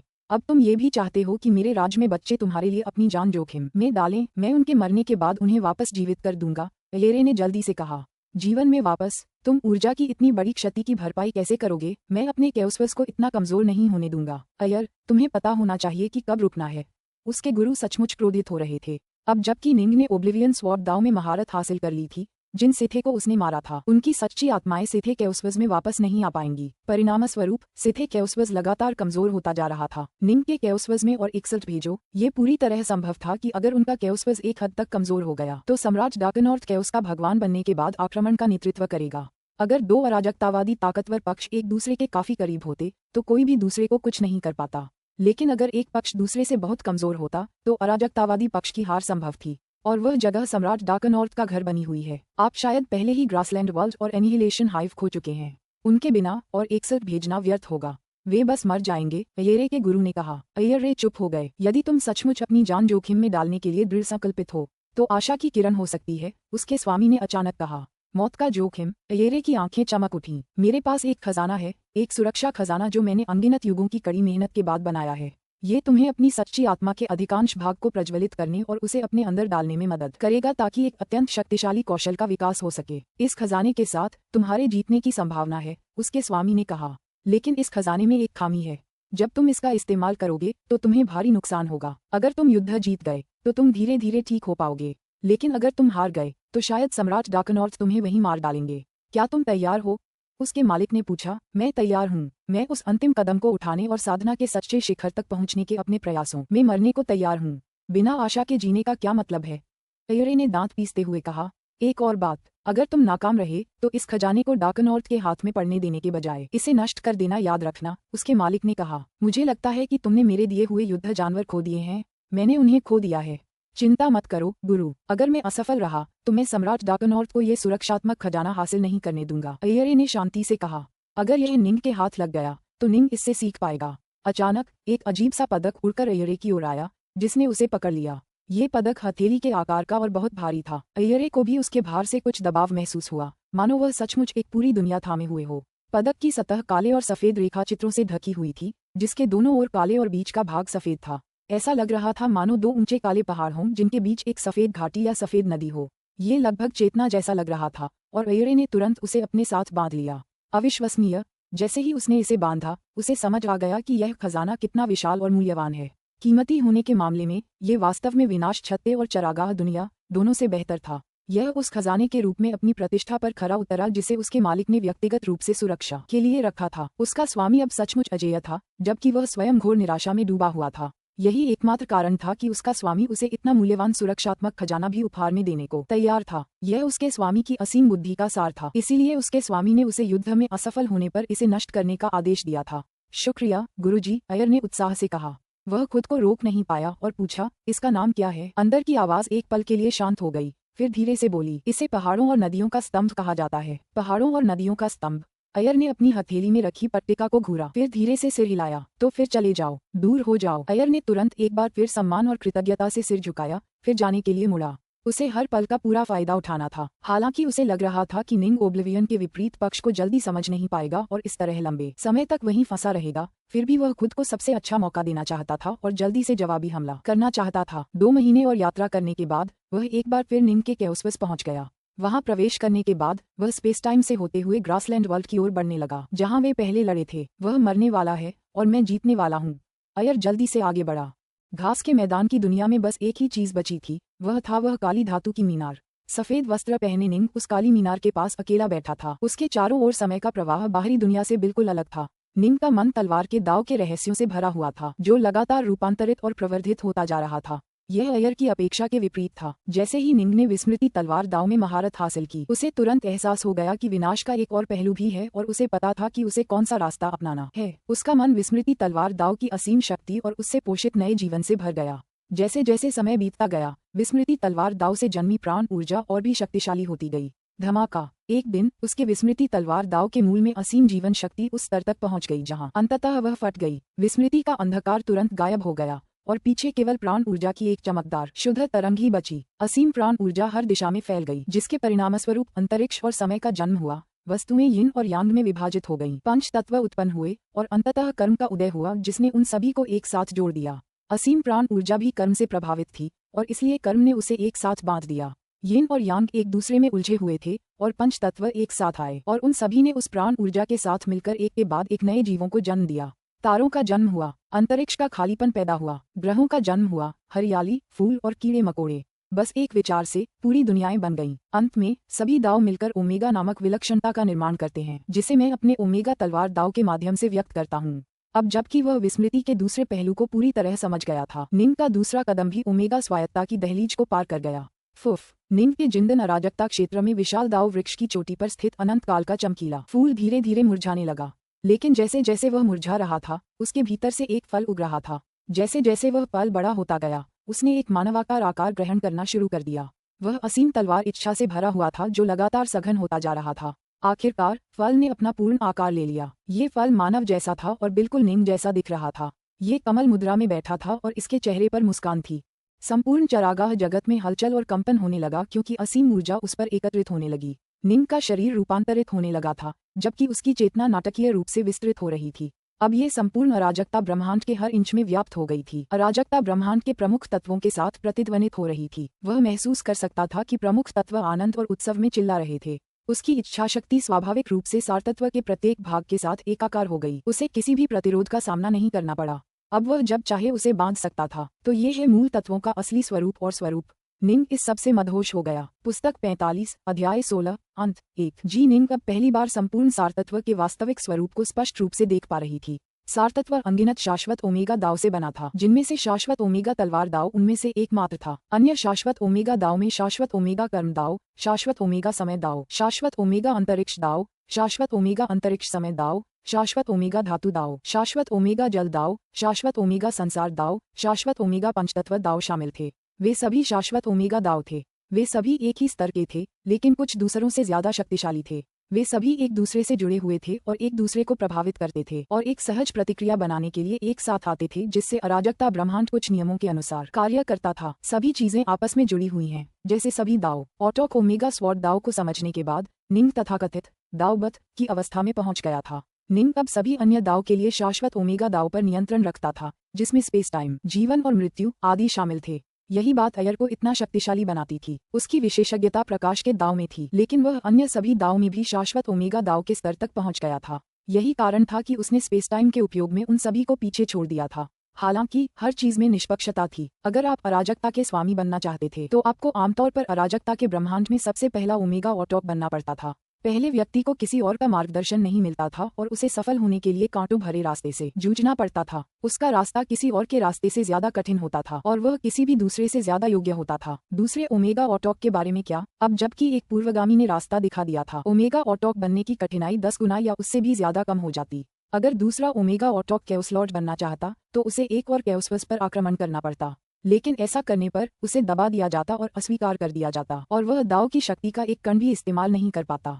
यह एक अविश्वसनीय रूप से कठिन कार्य था। प्रधान सार वास्तव में संवेदनशील नहीं है, न ही विभिन्न दाव वास्तव में एक साथ विलीन हैं। निंग ने आह भरी। सर्वोत्कृष्टता कई स्वतंत्र शाश्वत ओमेगा दाव से बनी थी। निंग के बारे में क्या?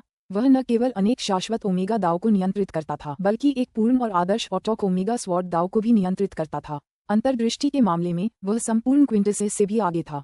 यही कारण था कि वह उसे बांधने के योग्य था। प्रधान तत्व स्वयं उसके उत्थान का उत्सव मना रहे थे। उन्होंने उसे बिल्कुल भी अस्वीकार नहीं किया। वास्तव में वे निंग द्वारा उन्हें बांधे जाने की प्रतीक्षा कर रहे थे। कितनी बड़ी गड़बड़ी है, क्या चल रहा है? ऑटोक बोलिन और ऑटोक एकॉम दूर चुपचाप प्रशिक्षण ले रहे थे। दोनों ने मुड़कर ग्रासलैंड वर्ल्ड को देखा, फिर एक दूसरे को देखा। वे तेजी से स्पेस टाइम से होते हुए ग्रासलैंड वर्ल्ड की ओर बढ़े। गड़गड़ाहट। चरागाह की दुनिया के चारों ओर असीम ऊर्जा एकत्रित हो रही थी। यह ऊर्जा निंग के शरीर को रूपांतरित कर रही थी, जिससे उसका हृदय लोक फैल रहा था। बोलिन और एकोंग निंग को देख पाने में असमर्थ थे, जो ऊर्जा के उस पूर्ण भंवर के केंद्र में था। मैंने पहले कभी ऊर्जा का इतना विशाल प्रवाह नहीं देखा। मुझे ऐसा लग रहा है जैसे मूल तत्व अपनी सारी शक्ति इस जगह पर उड़ेल रहे हैं। बोलिन ने खुशी की सांस ली। लगता है डार्कनॉर्थ ने निरंकुशता में सेंध लगा दी है। हाँ, वह जरूर ओमेगा ऑटोक बन गया होगा, वरना इतनी बड़ी गड़बड़ी क्यों होती। एकोंग भी उत्साहित था। यह अद्भुत है, हमारी सभ्यता ने आखिरकार हमारे अपने अराजकता के स्वामी को जन्म दिया है। ऐसा लगता है कि हमें फिर कभी आक्रमण की चिंता नहीं करनी पड़ेगी। वे अनगिनत युगों से लगातार आक्रमण के खतरे में थे। इसका उन पर बहुत भारी बोझ था। हालांकि उन्होंने सिथे को 2 बार हराया था। अगर उन्हें अपना अराजकता का स्वामी नहीं मिला होता तो शायद भविष्य में उन्हें और भी आक्रमणों का सामना करना पड़ता। केवल अराजकता का भगवान ही उन्हें सच्ची स्वतंत्रता प्रदान करेगा। आखिरकार कोई तो कामयाब हुआ। भाई टाइटेनोस, भाई मोग, स्टोनरोल और स्काईफीडर, क्या तुम ये देख रहे हो? बोलिन बुदबुदाया। निंग का मन पूरे सारतत्व पर केंद्रित था। वह उसके साथ एकाकार हो गया था और वह पूरे विशाल अराजकता ब्रह्मांड की हर एक चीज को महसूस कर सकता था। इस प्रकार जैसे ही निंग अयरे के अराजकता ब्रह्मांड में प्रवेश करता और ग्रासलैंड विश्व की ओर बढ़ना शुरू करता, वह उसे महसूस कर पाता। अयरे सच में वापस आ गया। उसकी आंखों के भाव और हाव भाव से लगता है कि वो मौत से लड़ने को तैयार है। उसके पास जरूर कोई ऐसी चीज होगी जिससे उसे लगता है कि उसे मौका मिल सकता है। निंग ध्यान से देखता रहा। ओमेगा ऑटोक के रूप में उसकी वर्तमान शक्ति को देखते हुए भले ही वह कैओसवस को बांध नहीं पाता, फिर भी वह आसानी से अयर को मारने के लिए दाव से पर्याप्त शक्ति जुटाने में सक्षम था। मैं इसे पहले बांधूंगा। चूंकि अयर कैओसवस में प्रवेश कर चुका था, इसलिए वह बच नहीं सकता था। फुफ, निंग का मन उस सारतत्व में प्रवेश कर गया और उसे अपने से बांधने लगा। उसे जरा भी प्रतिरोध का सामना नहीं करना पड़ा। सब कुछ सहजता से हुआ। गड़गड़ाहट। विभिन्न दाव जो पहले क्विंटसेस के भीतर स्वतः कार्य कर रहे थे, अचानक रूपांतरित होने लगे। पहले वे अन्य दाव के प्रभाव के अनुसार कार्य करते थे। अब जब निंग ने उन्हें बांध लिया था, तो वे निंग की इच्छा के अनुसार बदल गए। अन्य सभी शाश्वत ओमेगा दाव उनके बीच प्रकट हुए नए और विशाल ऑटोक ओमेगा स्वॉर्ड दाव के चारों ओर घूमने लगे। गड़गड़ाहट। ऑटोक ओमेगा स्वॉर्ड दाव इस पूरे कैओसवस का नया आधार बन गया और बाकी सभी दाव इसे सहारा और मजबूती देने लगे। इस तरह कैओसवस को एक नई आत्मा मिली। सफेद वस्त्रधारी निंग चरागाह जगत में अपनी स्थिति से उठा। उसने एक कदम आगे बढ़ाया और सारतत्व के केंद्र में प्रकट हुआ। दूर अनंत शून्य में मडराते एक विशाल शिलाखंड के ऊपर एक दुबला पतला व्यक्ति अचानक शिलाखंड के ऊपर बने लकड़ी के कमरे का दरवाजा खोलकर बाहर निकला। उसकी त्वचा का रंग गहरा था, उसके सिर पर सींगों का एक जोड़ा था और उसने नीले वस्त्र पहने हुए थे। उसकी अथाह गहरी आंखें निंग के कैओसवस की दिशा में देख रही थीं। उसके चेहरे पर एक स्तब्ध भाव था। वह साफ साफ समझ सकता था कि अभी क्या हुआ था। उस अतुलनीय रूप से विशाल कैओसवस का विशाल आभामंडल अचानक बदल गया था। उसका पहले से विस्तृत आभामंडल अचानक सघन और स्थिर हो गया था और अंततः एक भयानक तलवार आशय में बदल गया था। यह एक ऑटोक ओमेगा स्वॉर्ड दाव का आभामंडल था। यह अत्यंत आदरणीय और अद्वितीय रूप से आक्रामक था। वह कैओसवस एक ईमानदार, मिलनसार व्यक्ति की तरह था जो एक भयानक हत्यारे तलवारबाज में बदल गया था। ऑटोक ओमेगा स्वॉर्ड दाव। तलवार का दाव आक्रमण के लिए बना एक दाव है। नीले वस्त्र पहने सींग वाले आदमी ने भौहें चढ़ाईं। मैंने कभी सोचा भी नहीं था कि अराजकता का दूसरा स्वामी इतना परेशान करने वाला होगा। अयर सचमुच एक मूर्ख है। अनंत ओमेगा दास के बीच मतभेद थे। यही बात ऑटोक ओमेगा दास के लिए भी सच थी। निंग का तलवार का दाव युद्ध के लिए था। यह कोई ऐसा दाव नहीं था जिसे हल्के में लिया जा सके। यही कारण था कि जब उस नीले वस्त्रधारी व्यक्ति को पता चला कि निंग ने पहले ही विस्मृति की शक्ति में महारत हासिल कर ली है, तो उसने तुरंत अपना सुरक्षा खजाना, पहाड़ों और नदियों का स्तंभ अयरे को दे दिया। वह खुद जानता था कि उसने ही अयरे को विनाश, छत्ता और चरागाह विश्व बनाने में मदद की थी। चूंकि इतने सारे एक्सल्फ नष्ट हो चुके थे, यहाँ तक कि सोर्सवॉकर ऑटोक भी मर चुके थे, इसलिए वह जानता था कि और सेनाएं भेजना बेकार होगा। आखिरकार हम उसके उत्थान को रोक नहीं पाए। सींग वाले नीले वस्त्रधारी व्यक्ति ने अपना सिर हिलाया। और डार्कनॉर्थ सचमुच चालाक है। उसने बंधन प्रक्रिया तभी शुरू की जब अयरे उसके कैओसवस में प्रवेश कर गया। सींग वाला व्यक्ति विशाल कैओसवस को घूर रहा था, जो अब तलवार के दाव की एक भयानक आभा बिखेर रहा था। उसे लगा जैसे उसके सिर में दर्द होने वाला है। निंग बिना किसी प्रतिरोध का सामना किए आसानी से कैओसवस के क्विंटसेंस को बांधने में सक्षम था। ओमेगा ऑटोक बनने के बाद निंग ने अपने ऑटोक ओमेगा स्वॉर्ड दाव के अनुसार अपने मन को पुनर्गठित किया था, जबकि उसकी आत्मा में गुणात्मक परिवर्तन आया था। कैओसवस को बांधने के दौरान थोड़ा दबाव था, लेकिन निंग उस दबाव को आसानी से सहन कर पाया। बांधने के बाद दबाव गायब हो गया। विशाल कैओसवस अब उसके अपने शरीर जैसा था, जिसके सभी दास उसके नियंत्रण के लिए उपलब्ध थे। कैओसवस के भीतर सब कुछ, जिसमें पूरा स्थान और समय भी शामिल था, उसके नियंत्रण में था। निंग दूर देखने के लिए मुड़ा।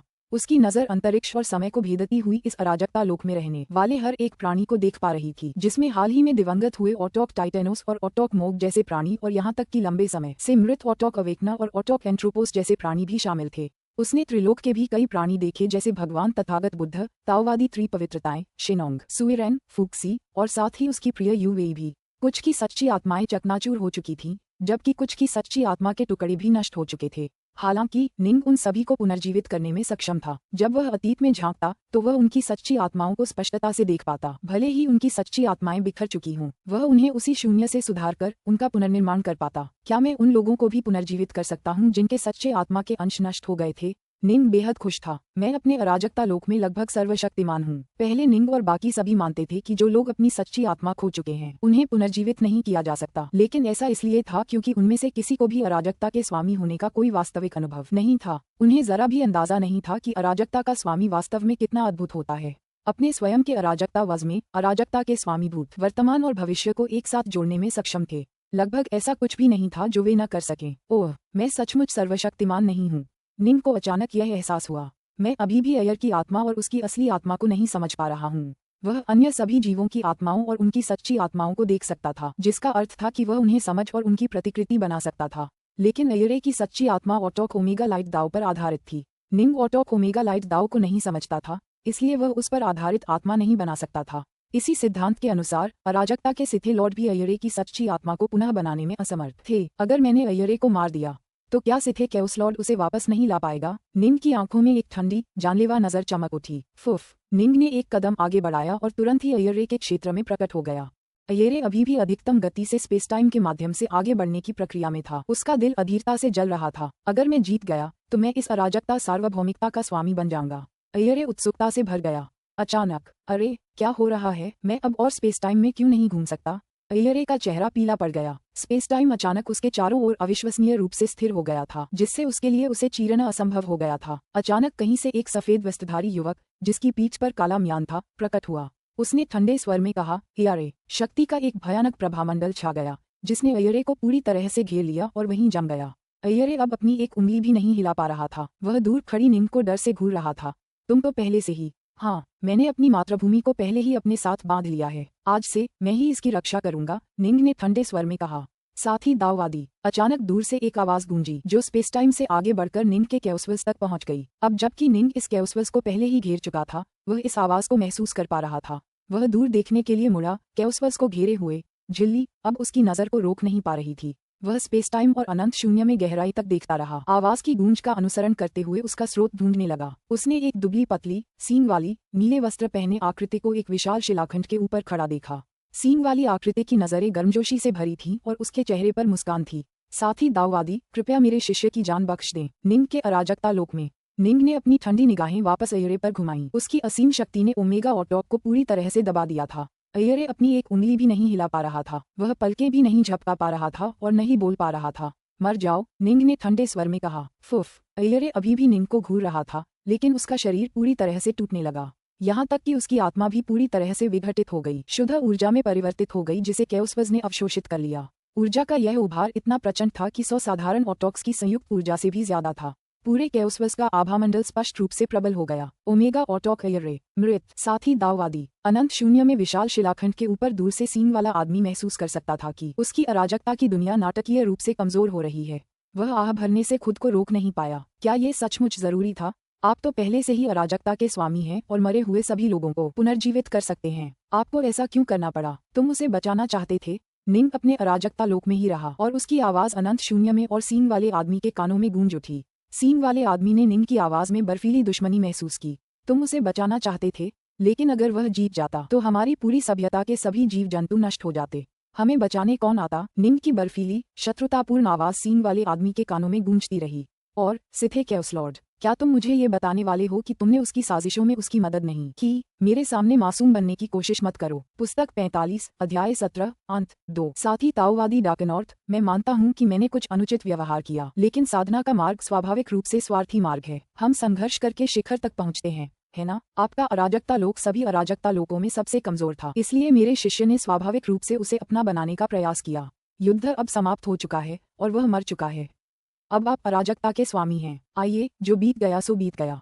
आप क्या कहते हैं? सींग वाले नीले वस्त्रधारी आदमी को पूरी तरह से समझ आ गया था कि जी निंग इस समय कैसा महसूस कर रही होगी, इसलिए उसने कोमल और दोस्ताना स्वर में बोलना जारी रखा। आखिरकार अब आप सभ्यता के शिखर पर हैं।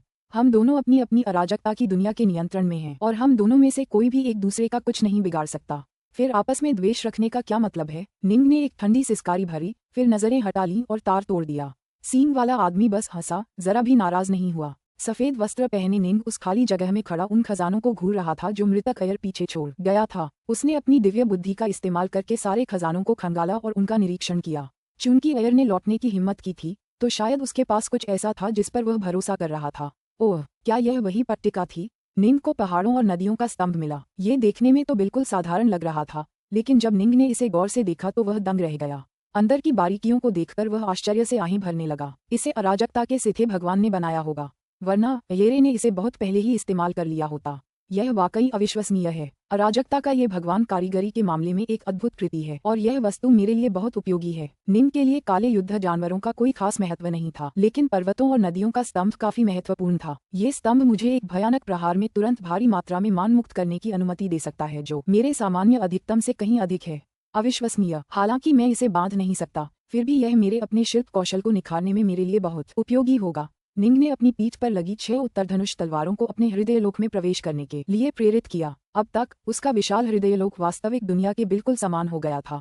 हृदयलोक में निंग सिर्फ एक विचार से किसी भी चीज को वास्तविक बना सकता था। वह पलक झपकते ही 100 या उससे ज्यादा नॉर्थबो तलवारें भी बना सकता था, लेकिन इसके लिए उसे ऊर्जा की भारी कीमत चुकानी पड़ती। गड़गड़ाहट। उत्तरी धनुष तलवारें हृदयलोक में रूपांतरित होने लगीं। सब कुछ वैसा ही था जैसा निंग चाहता था। उसने पहले उनके सार तत्वों को अपने ऑटोक ओमेगा स्वॉर्ड दाव में रूपांतरित किया, फिर तलवारों के भौतिक गुणों को भी पुनः निर्मित किया, और पर्वतों और नदियों के स्तंभ से प्राप्त कुछ अंतर्दृष्टियों को अपनी उत्तरी धनुष तलवारों में समाहित किया। महत्वपूर्ण क्षणों में उसकी तलवारें अब अविश्वसनीय हमले कर सकती थीं, जो उनकी सामान्य शक्ति से कहीं अधिक थे। हालांकि यह अंतर पर्वतों और नदियों के स्तंभ द्वारा दिए गए अंतर जितना हास्यास्पद नहीं था, फिर भी इसका प्रभाव 30% ही था। उसी क्षण उसके अवतार ने अपने ही हृदयलोक में नॉर्थमून तलवारों का पुनर्निर्माण शुरू कर दिया। उसका अवतार संपूर्ण कैओसवस की शक्ति से सुदृढ़ और पोषित था, और इस प्रकार वह वास्तविक निंग की 80% शक्ति पर था। मैं अराजकता का स्वामी हूँ, लेकिन मुझे अभी बाहरी दुनिया का ठीक से अन्वेषण करना बाकी है। मैं इस ब्रह्मांड को पूरी तरह से समझने के बाद ही आराम कर सकता हूँ। निंग बार बार होने वाले आक्रमणों से थोड़ा घबराया हुआ था, इसलिए वह बाहरी दुनिया के प्रति सतर्कता से भरा हुआ था। वह अपने असली शरीर के बजाय अपने अवतार को बाहर भेजता था। अराजकता के सिथे लॉर्ड का भी बाहरी दुनिया में ही एक अवतार था। उनके अवतारों में उनकी पूरी शक्ति का लगभग 80% हिस्सा होता था, और एक बार उनकी मृत्यु हो जाने पर उन्हें तुरंत फिर से बनाया जा सकता था। वे बाहर भेजने और अन्वेषण के लिए एकदम सही थे। आइए एक नजर डालें और देखें कि अनंत शून्य अपने भीतर क्या रहस्य समेटे हुए है। तलवारधारी सुनहरे वस्त्र पहने निंग अपने कैओसवस से बाहर निकल गया। सुनहरे वस्त्र पहने निंग अंतहीन चकाचौंध भरे अनंत शून्य में विचरण करने लगे। ये स्थान विकृत स्पेस टाइम और अनेक विशाल खगोलीय पिंडों, साथ ही अनगिनत विचित्र प्राणियों से भरा हुआ था। जब उनका सामना सुनहरे वस्त्र पहने निंग से हुआ, तो वे अत्यंत भयभीत हो गए। ये केवल निंग का अवतार था, लेकिन इसके साथ एक संपूर्ण अराजकता ब्रह्मांड का शक्तिशाली आभामंडल था। यही कारण था कि अराजकता के स्वामी इतने भयानक थे, और यही कारण था कि अयर उनमें से एक बनने के लिए इतनी उत्सुक थीं। उनकी एक नजर ही एक ओमेगा ऑटोक को दबाने और मारने के लिए पर्याप्त थी। शक्ति का अंतर बहुत अधिक था। कुल 9 अराजकता ब्रह्मांड हैं, और वे यहाँ के सबसे बड़े खगोलीय पिंड हैं। बाकी सभी बहुत छोटे हैं। अनगिनत खगोलीय पिंड अनंत शून्य में बिखरे हुए हैं, और यहाँ का स्पेस टाइम पूरी तरह से अराजक है। सुनहरे वस्त्र पहने निंग को समझ आने लगा, ये बहुत बड़ा है, और हर एक स्पेस टाइम सातत्य अलग है। मैं पूरे अनंत शून्य की पूरी तरह से जांच किए बिना ही इसकी खोज में करोड़ों अराजकता चक्र लगा दूं। अनंत शून्य भी लगातार बदल रहा है। कोशिश करने का भी कोई मतलब नहीं है। मेरी मातृभूमि और विशाल अराजकता ब्रह्मांड, वे कहाँ से आए? यदि वह संपूर्ण अनंत शून्य की जांच पड़ताल करने में सक्षम नहीं था, तो वह कम से कम अपने अतीत और अराजकता ब्रह्मांड के स्रोत को समझना चाहता था। फुफ। निंग दूर तक देखता रहा। विशाल कैओसवस, जो उसका घर था, उसकी दृष्टि के दायरे में था, और साथ ही एक और विशाल कैओसवस भी। कैओसवस इतने विशाल थे कि अविश्वसनीय दूरी से भी बड़े दिखाई देते थे। उल्टा, निंग ने समय को पीछे की ओर बहने की इच्छा की। गड़गड़ाहट। समय तेजी से रुक गया और उलटने लगा, अतीत में घटित अनगिनत दृश्यों को प्रदर्शित करते हुए। इस प्रकार की समय उल्टाव तकनीक में आमतौर पर बहुत कम ऊर्जा की आवश्यकता होती थी। त्रिलोक में कमजोर अमर और दुष्ट देवता भी ऐसी तकनीक का उपयोग करने में सक्षम थे। हालांकि वह इस तकनीक का प्रयोग एक अत्यंत विशाल क्षेत्र में कर रहा था, जो 2 अराजकता ब्रह्मांडों को कवर करता था, जिसके परिणामस्वरूप समान रूप से अत्यधिक ऊर्जा व्यय हो रही थी। उसकी अपनी ऊर्जाएं तेजी से समाप्त हो रही थीं, लेकिन उसके अराजकता ब्रह्मांड की प्रमुख ऊर्जाएं उसे और अधिक ऊर्जा भेज रही थीं।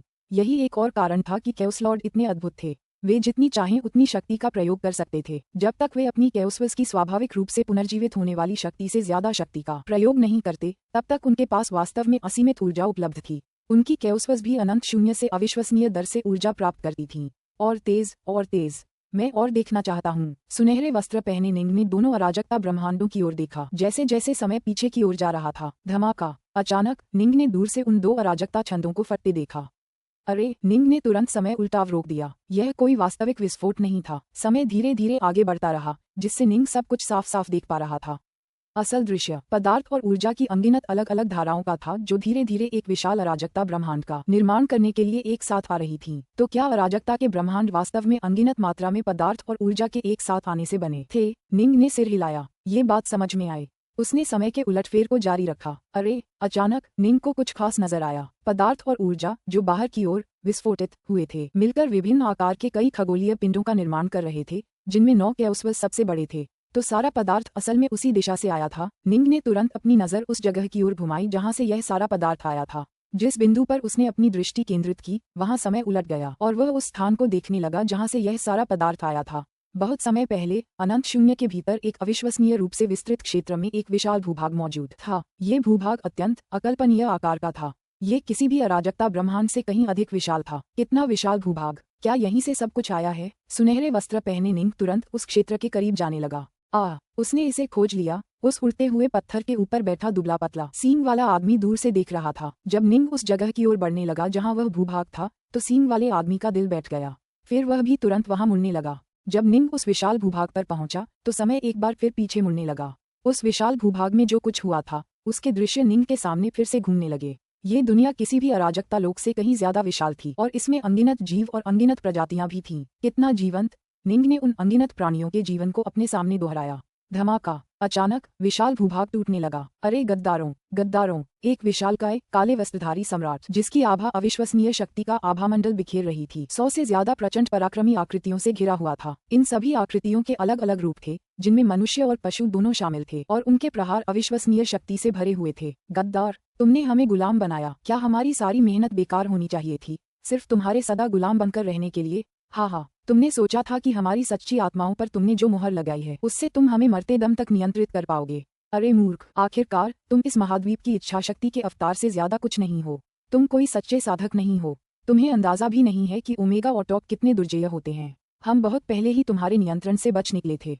हमने बस नाटक किया और अपना समय बिताया। हम इतने लंबे समय से इंतजार कर रहे हैं, जबकि भाई हेवन क्लाउड ने आपसे निपटने के लिए इस ग्रैंड आर्मागेडन फॉर्मेशन को बनाने में अपना सारा प्रयास लगा दिया है। यद्यपि निंग को ये समझ में नहीं आया कि इस युग के विशेषज्ञ क्या कह रहे थे, लेकिन युद्ध को देखने के माध्यम से वह ये बताने में सक्षम था कि 100 से अधिक विशेषज्ञ किस स्तर पर थे, साथ ही काले वस्त्रधारी सम्राट का स्तर भी। क्या? निंग अपने सामने हो रही लड़ाई देखकर चौंक गया। हमलावर सभी ओमेगा ऑटॉक हैं। काले वस्त्रधारी सम्राट पर कुल 129 विशेषज्ञ आक्रमण कर रहे थे और वे सभी ओमेगा ऑटॉक थे। वे मिलकर एक अत्यंत जटिल संरचना में बदल गए थे। हालांकि निंग भी एक ओमेगा ऑटॉक था, उसे लग रहा था कि वह इसे ठीक से समझ नहीं पा रहा है। उसे एक अस्पष्ट सा आभास हो रहा था कि शायद इसे किसी ऐसे व्यक्ति ने बनाया होगा जो संरचनाओं के दांव के माध्यम से ओमेगा ऑटॉकी तक पहुंच गया था। यही कारण था कि यह संरचना 100 से ज्यादा ओमेगा ऑटॉकों को अपनी ऊर्जाओं को एक साथ पूरी तरह से संयोजित करने में सक्षम थी। इतने सारे ओमेगा ऑटॉक कैसे हो सकते हैं? निंग स्तब्ध रह गया। हालांकि उस काले वस्त्रधारी सम्राट का हर प्रहार अद्भुत शक्ति से भरा होता है, लेकिन असल में उसकी समझ उनसे कमतर है। वह ओमेगा ऑटॉक नहीं लगता, वह निचले स्तर का है, फिर भी अकेले ही 129 लोगों का मुकाबला कर सकता है।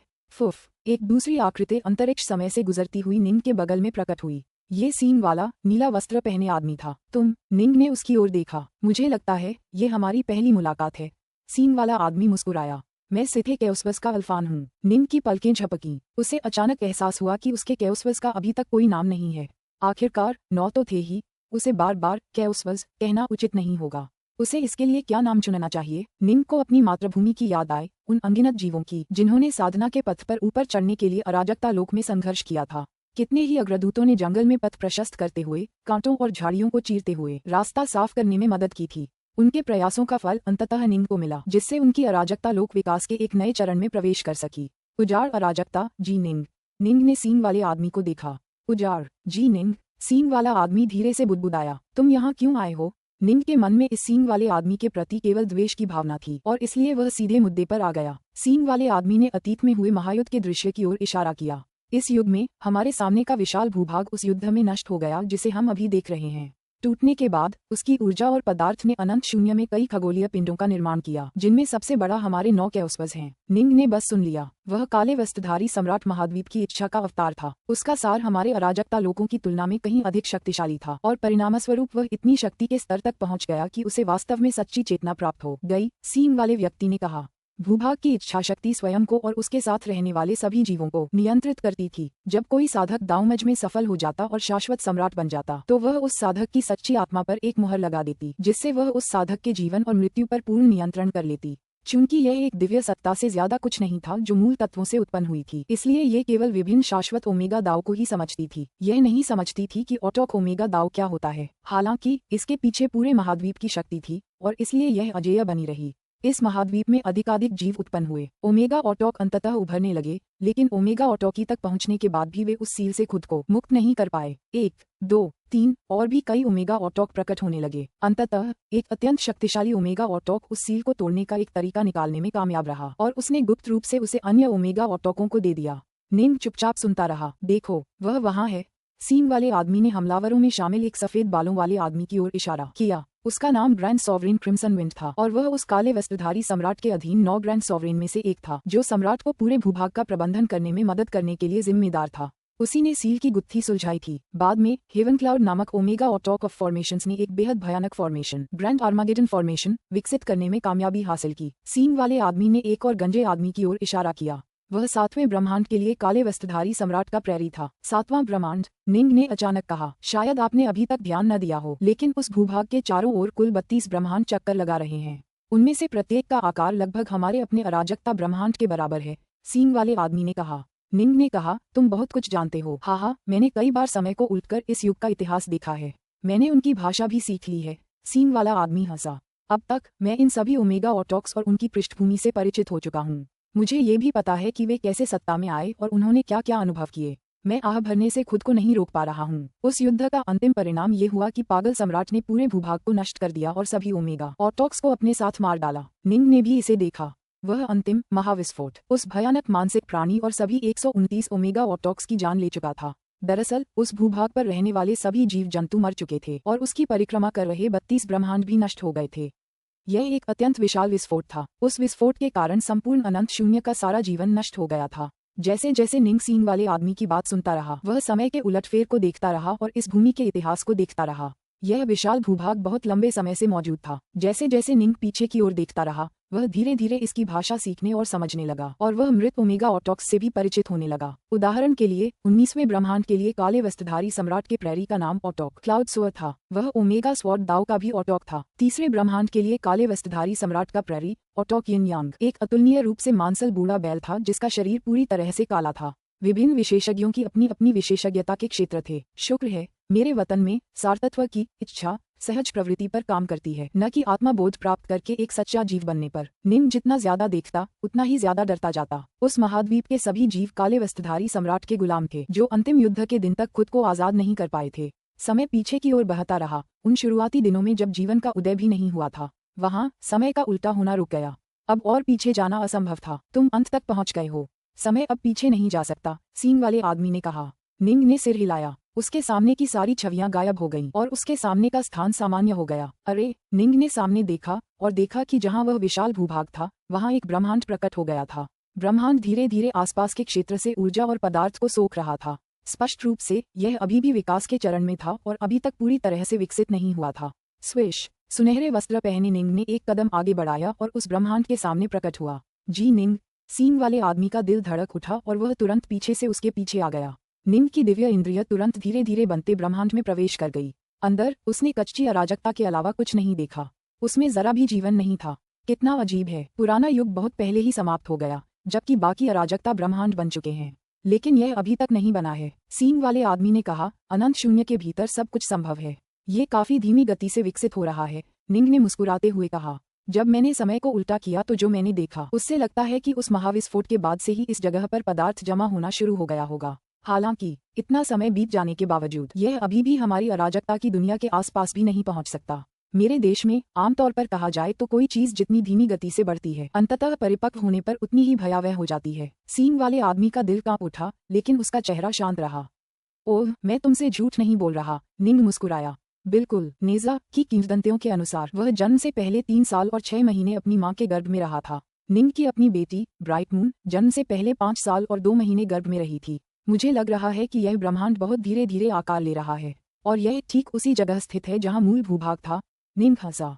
हो सकता है कि यह हमारे अराजकता ब्रह्मांडों से भी ज्यादा शक्तिशाली हो जाए। निंग सभी बिंदुओं को एक साथ जोड़ रहा था। असंभव। वह भूभाग पूरी तरह से उड़ गया। उसका अधिकांश पदार्थ हमारे 9 अराजकता ब्रह्मांडों का निर्माण करने में सफल रहा। शेष पदार्थ संभवतः एक अधिक शक्तिशाली ब्रह्मांड का निर्माण नहीं कर सकता। सींग वाले व्यक्ति ने आत्मविश्वास से कहा। समझ में आता है। निंग ने सींग वाले आदमी की ओर देखा, फिर उसकी पीठ से एक नॉर्थमून तलवार निकाली। खनक। तलवार अनंत शून्य को चीरती हुई, एक तेज रोशनी बिखेरती हुई धीरे धीरे बढ़ते ब्रह्मांड को चीरती हुई आगे बढ़ी। बंद करो। सींग वाला आदमी तुरंत आगे बढ़ा। उसकी भुजाएं बहुत फैल गईं क्योंकि उसने निंग की तलवार की रोशनी को रोक दिया। दोनों हमले आपस में टकराए। सींग वाले आदमी का वस्त्र फट गया और उसका दुबला पतला लेकिन अतुलनीय रूप से मजबूत दाहिना हाथ दिखाई दिया, जो पूरी तरह से सुरक्षित था। तुम क्या कर रहे हो, जी निंग? सींग वाले आदमी ने गुस्से से पूछा। बेशक, इसे नष्ट कर देंगे, निंग ने कहा। यह एक बिल्कुल सही ब्रह्मांड है जिससे हमें कोई खतरा नहीं है। आप इसे क्यों नष्ट करने जा रहे हैं? सींग वाले आदमी ने पूछा। पहले तो मैं बस इसके बारे में जानने को उत्सुक था क्योंकि यह वहीं स्थित था जहां मूल भूभाग था और बहुत धीमी गति से विकसित हुआ था। जैसा कि मैंने कहा, अपनी मातृभूमि में कोई चीज जितनी धीमी गति से विकसित होती है उतनी ही शक्तिशाली हो जाती है। लेकिन जब आप मेरी बातों का खंडन करते रहे तो मुझे लगा कि कुछ गड़बड़ है। मैंने सोचा कि मैं कोशिश करूंगा और जैसा मैंने सोचा था आपने मुझे रोकने की कोशिश की। निंग हंसा। ये सुनकर सींग वाले आदमी को तुरंत पछतावा हुआ। वह चाहता था कि निंग को लगे कि यह एक साधारण ब्रह्मांड से ज्यादा कुछ नहीं है, लेकिन उसने निंग को सतर्क कर दिया था। ये याद रखना जरूरी है कि निंग का अवतार उसके अराजकता ब्रह्मांड से हर उस चीज के प्रति संदेह से भरा हुआ निकला था जो उसके लिए खतरा हो सकती थी। उसे लग रहा था कि यह छोटा सा ब्रह्मांड कुछ असामान्य है। इसका परीक्षण करना एक बहुत ही सामान्य प्रतिक्रिया थी। सींग वाले आदमी द्वारा उसे रोकना मतलब कुछ तो चल रहा था। अगर सींग वाले आदमी ने उसे नहीं रोका होता, खैर, एक ऐसे खगोलीय पिंड को नष्ट करना जिसमें कोई जीवन न हो वास्तव में कोई मायने नहीं रखता था। फुफ। सुनहरे वस्त्र पहने निंग एक बार फिर उस अराजकता की ओर बढ़ा, अपनी दिव्य तलवार से काटता हुआ। मत करो, मैं तुम्हें राज बताता हूँ। सींग वाले आदमी ने रास्ता रोकते हुए जल्दी से पुकारा। मैंने कई सालों के अवलोकन के दौरान संयोग से ये खोज की है। अगर भविष्य में कोई और कैओस्लॉर्ड्स उभरें तो उन्हें ये राज मत बताना। ये ब्रह्मांड कई मायनों में अनोखा है। हालांकि यह इतना बड़ा नहीं है, फिर भी यह अद्भुत है। मुझे समझाओ। कोई भी मीठी बातें निंग को रोक नहीं सकीं। तोड़ो। निंग की आंखें विनाशकारी रोशनी से चमक उठीं। उसके 3 सिर और 6 भुजाएं प्रकट हुईं और उसके हर हाथ में एक नॉर्थमून तलवार थी। तलवार की रोशनी एक अदम्य शक्ति से चमक उठी, जैसे उसने अपनी पूरी अराजकता की विशाल शक्ति का आह्वान किया हो। सींग वाला आदमी काफी हताश हो गया। डार्कनॉर्थ तलवार का एक ओमेगा ऑटॉक था। ओमेगा ऑटॉक का सबसे आक्रामक प्रकार। अल्फान निंग के हमले का सामना तो कर सकता था, लेकिन उसके पास उसे पूरी तरह से नकारने और छोटे ब्रह्मांड को नुकसान पहुंचाने से रोकने का कोई तरीका नहीं था। ग्वार। सींग वाले आदमी ने अचानक अपना रूप बदल लिया और एक अतुलनीय रूप से विशाल और मांसल काले बैल में बदल गया। बैल के खुरों के नीचे यिन यांग का विशाल चित्र दिखाई दिया। ये तुम हो, तीसरे ब्रह्मांड के प्रैरी ऑटॉक यिन यांग। निंग ने इस रूप को पहचान लिया तो सींग वाला आदमी असल में उन 129 ओमेगा ऑटॉकों में से एक था जिन्होंने काले वस्त्रधारी सम्राट को घेरकर उस पर हमला किया था। तुम नहीं मरे। निंग ने जो तस्वीरें देखी उनमें बैल साफ तौर पर मर चुका था। निंग को तुरंत एहसास हुआ कि इसके पीछे जरूर कोई बड़ा राज जुड़ा होगा। धिक्कार है। बूढ़ा काला बैल और भी घबरा गया और गुस्से से भर गया। जब तक मैं यहाँ हूँ तुम इसे बर्बाद करने के बारे में भूल सकते हो। धमाका, धमाका, धमाका। सुनहरे वस्त्र पहने निंग ने उस नए ब्रह्मांड के बगल में खड़े बूढ़े काले बैल से युद्ध शुरू कर दिया। इस युद्ध की प्रचंड तरंगें हर दिशा में फैल गईं। बूढ़ा काला बैल प्राचीन काल से जीवित था और उसके शरीर को इस तरह से ढाला और गढ़ा गया था कि वह सबसे भयानक मशीनी युद्ध जानवर बन सके। जहां तक निंग की बात है, वह तलवार का ओमेगा ऑटॉक था, युद्ध और वध के लिए उपयुक्त। इससे भी महत्वपूर्ण बात यह है कि वह काले बैल पर हमला करने की कोशिश नहीं कर रहा था, वह ब्रह्मांड को नष्ट करने की कोशिश कर रहा था। सिथे कैओस्लॉर्ड उस ब्रह्मांड की रक्षा के लिए अपनी पहचान प्रकट करने को तैयार था, जिससे निंग को उसके महत्व का और भी एहसास हुआ। इसे नष्ट मत करो, इससे बहुत लाभ होगा। काले बैल ने निंग को रोकने की कोशिश की। मेरे लिए तोड़ो। निंग ने उन्मत्त हमले जारी रखे। उसने अपनी उत्तरचंद्र तलवारों में अपार ऊर्जा भर दी। अब जब वे पुनः गढ़ी गई थी तो उनका कार्य पर्वतों और नदियों के स्तंभ जैसा हो गया था, जिससे वह अत्यधिक शक्तिशाली हताशापूर्ण हमले कर सकता था। बूढ़े काले बैल को अचानक खतरे का आभास हुआ, जिससे उसका चेहरा पीला पड़ गया। उसने ही अयेरे को पहाड़ों और नदियों का स्तंभ दिया था। अब वह उसे काटने के लिए वापस आ रहा था। धमाका, धमाका, धमाका, धमाका, धमाका, धमाका। विनाशकारी तलवार की रोशनी की 6 बेहद भयावह धारियां शून्य को चीरती हुई निकल गईं। बूढ़ा काला बैल उन्हें पूरी तरह से रोक नहीं पाया, इसलिए वह पीड़ा में देखने के अलावा कुछ नहीं कर सका। तलवार की रोशनी की 5 धारियां उस ब्रह्मांड को चीरती हुई आईं। ब्रह्मांड काफी कमजोर था और अभी पूरी तरह से विकसित नहीं हुआ था। अराजकता के देवता के इस हताशा भरे हमले ने उसके अधूरे सार को पूरी तरह से चीर डाला, जिससे ब्रह्मांड कांप उठा और टूटने लगा। न, बूढ़ा अश्वेत गुस्से से चिल्लाया। वह अपने पहले नीले वस्त्रधारी रूप में लौट आया और निराशा से अपने सामने के दृश्य को घूरने लगा। क्यों? तुम्हें इसे नष्ट क्यों करना पड़ा? सींग वाले आदमी ने निंग को घूरा। मुझे इसकी परवाह नहीं कि भविष्य में ये कितना अद्भुत बन जाएगा। अब जब मैंने इसे नष्ट कर दिया है तो ये कभी कोई खतरा पैदा नहीं करेगा, निंग ने कहा। तुम्हें मुझसे ज्यादा कुछ कहने की जरूरत नहीं है। तुम चाहे कुछ भी कहो, मैं तुम पर भरोसा नहीं करूंगा। कौन जाने तुम सच कह रहे हो या नहीं, मैं बस इतना जानता हूं कि मैं अपने घर के लिए आने वाले सभी खतरों को नष्ट कर दूंगा। इस तरह भविष्य में कोई और बेतुका युद्ध नहीं होगा। मैं अराजकता का स्वामी होने से संतुष्ट हूँ। मुझे दूसरे अराजकता लोगों पर आक्रमण करके उन्हें जीतने की कोई महत्वाकांक्षा नहीं है। मैं बस अपने घर की रक्षा करना चाहता हूँ। बोलने के बाद निंग मुड़ा और चला गया। सींग वाला आदमी घूरता रहा जब सुनहरे वस्त्र पहने निंग गहरी पीड़ा से भरकर चला गया। सीधे कैउसवस में वापस उसका असली शरीर एक पत्थर की पट्टिका को थामे हुए था जिस पर विश्व और सेट शब्द लिखे थे। पिछले युग में हम बिल्कुल अंत में असफल रहे। पूरा भूभाग नष्ट हो गया था, लेकिन मैं भाग्यशाली था कि मुझे दिवंगत सम्राट का विश्व निर्धारक स्तंभ प्राप्त हो गया। मैंने उसमें अपनी सच्ची आत्मा का एक अंश छिपा लिया और परिणामस्वरूप मैं बच गया। मुझे एक अराजकता ब्रह्मांड में पहुंचा दिया गया और अंततः मैं उसका अराजकता अधिपति बन गया। सींग वाला बैल अत्यंत पीड़ा में था। एक बार जब वह बढ़ता हुआ ब्रह्मांड वास्तव में पूर्ण हो जाता तो वह विश्व निर्धारक स्तंभ के साथ एक हो सकता था। जब ऐसा होता तो मेरे पास ऊपर चढ़ने का मौका होता। सब कुछ चला गया, सब कुछ चला गया। सींग वाला आदमी धीरे धीरे शांत होने लगा। जो हो गया सो हो गया। उसे पलटने का कोई रास्ता नहीं था। शायद मैं बहुत जिद्दी हो रहा था। मैं अराजकता का स्वामी हूँ और अनंत शून्य में पूरी तरह से अजेय हूँ। मुझे और भी ज्यादा शक्तिशाली क्यों बनना है?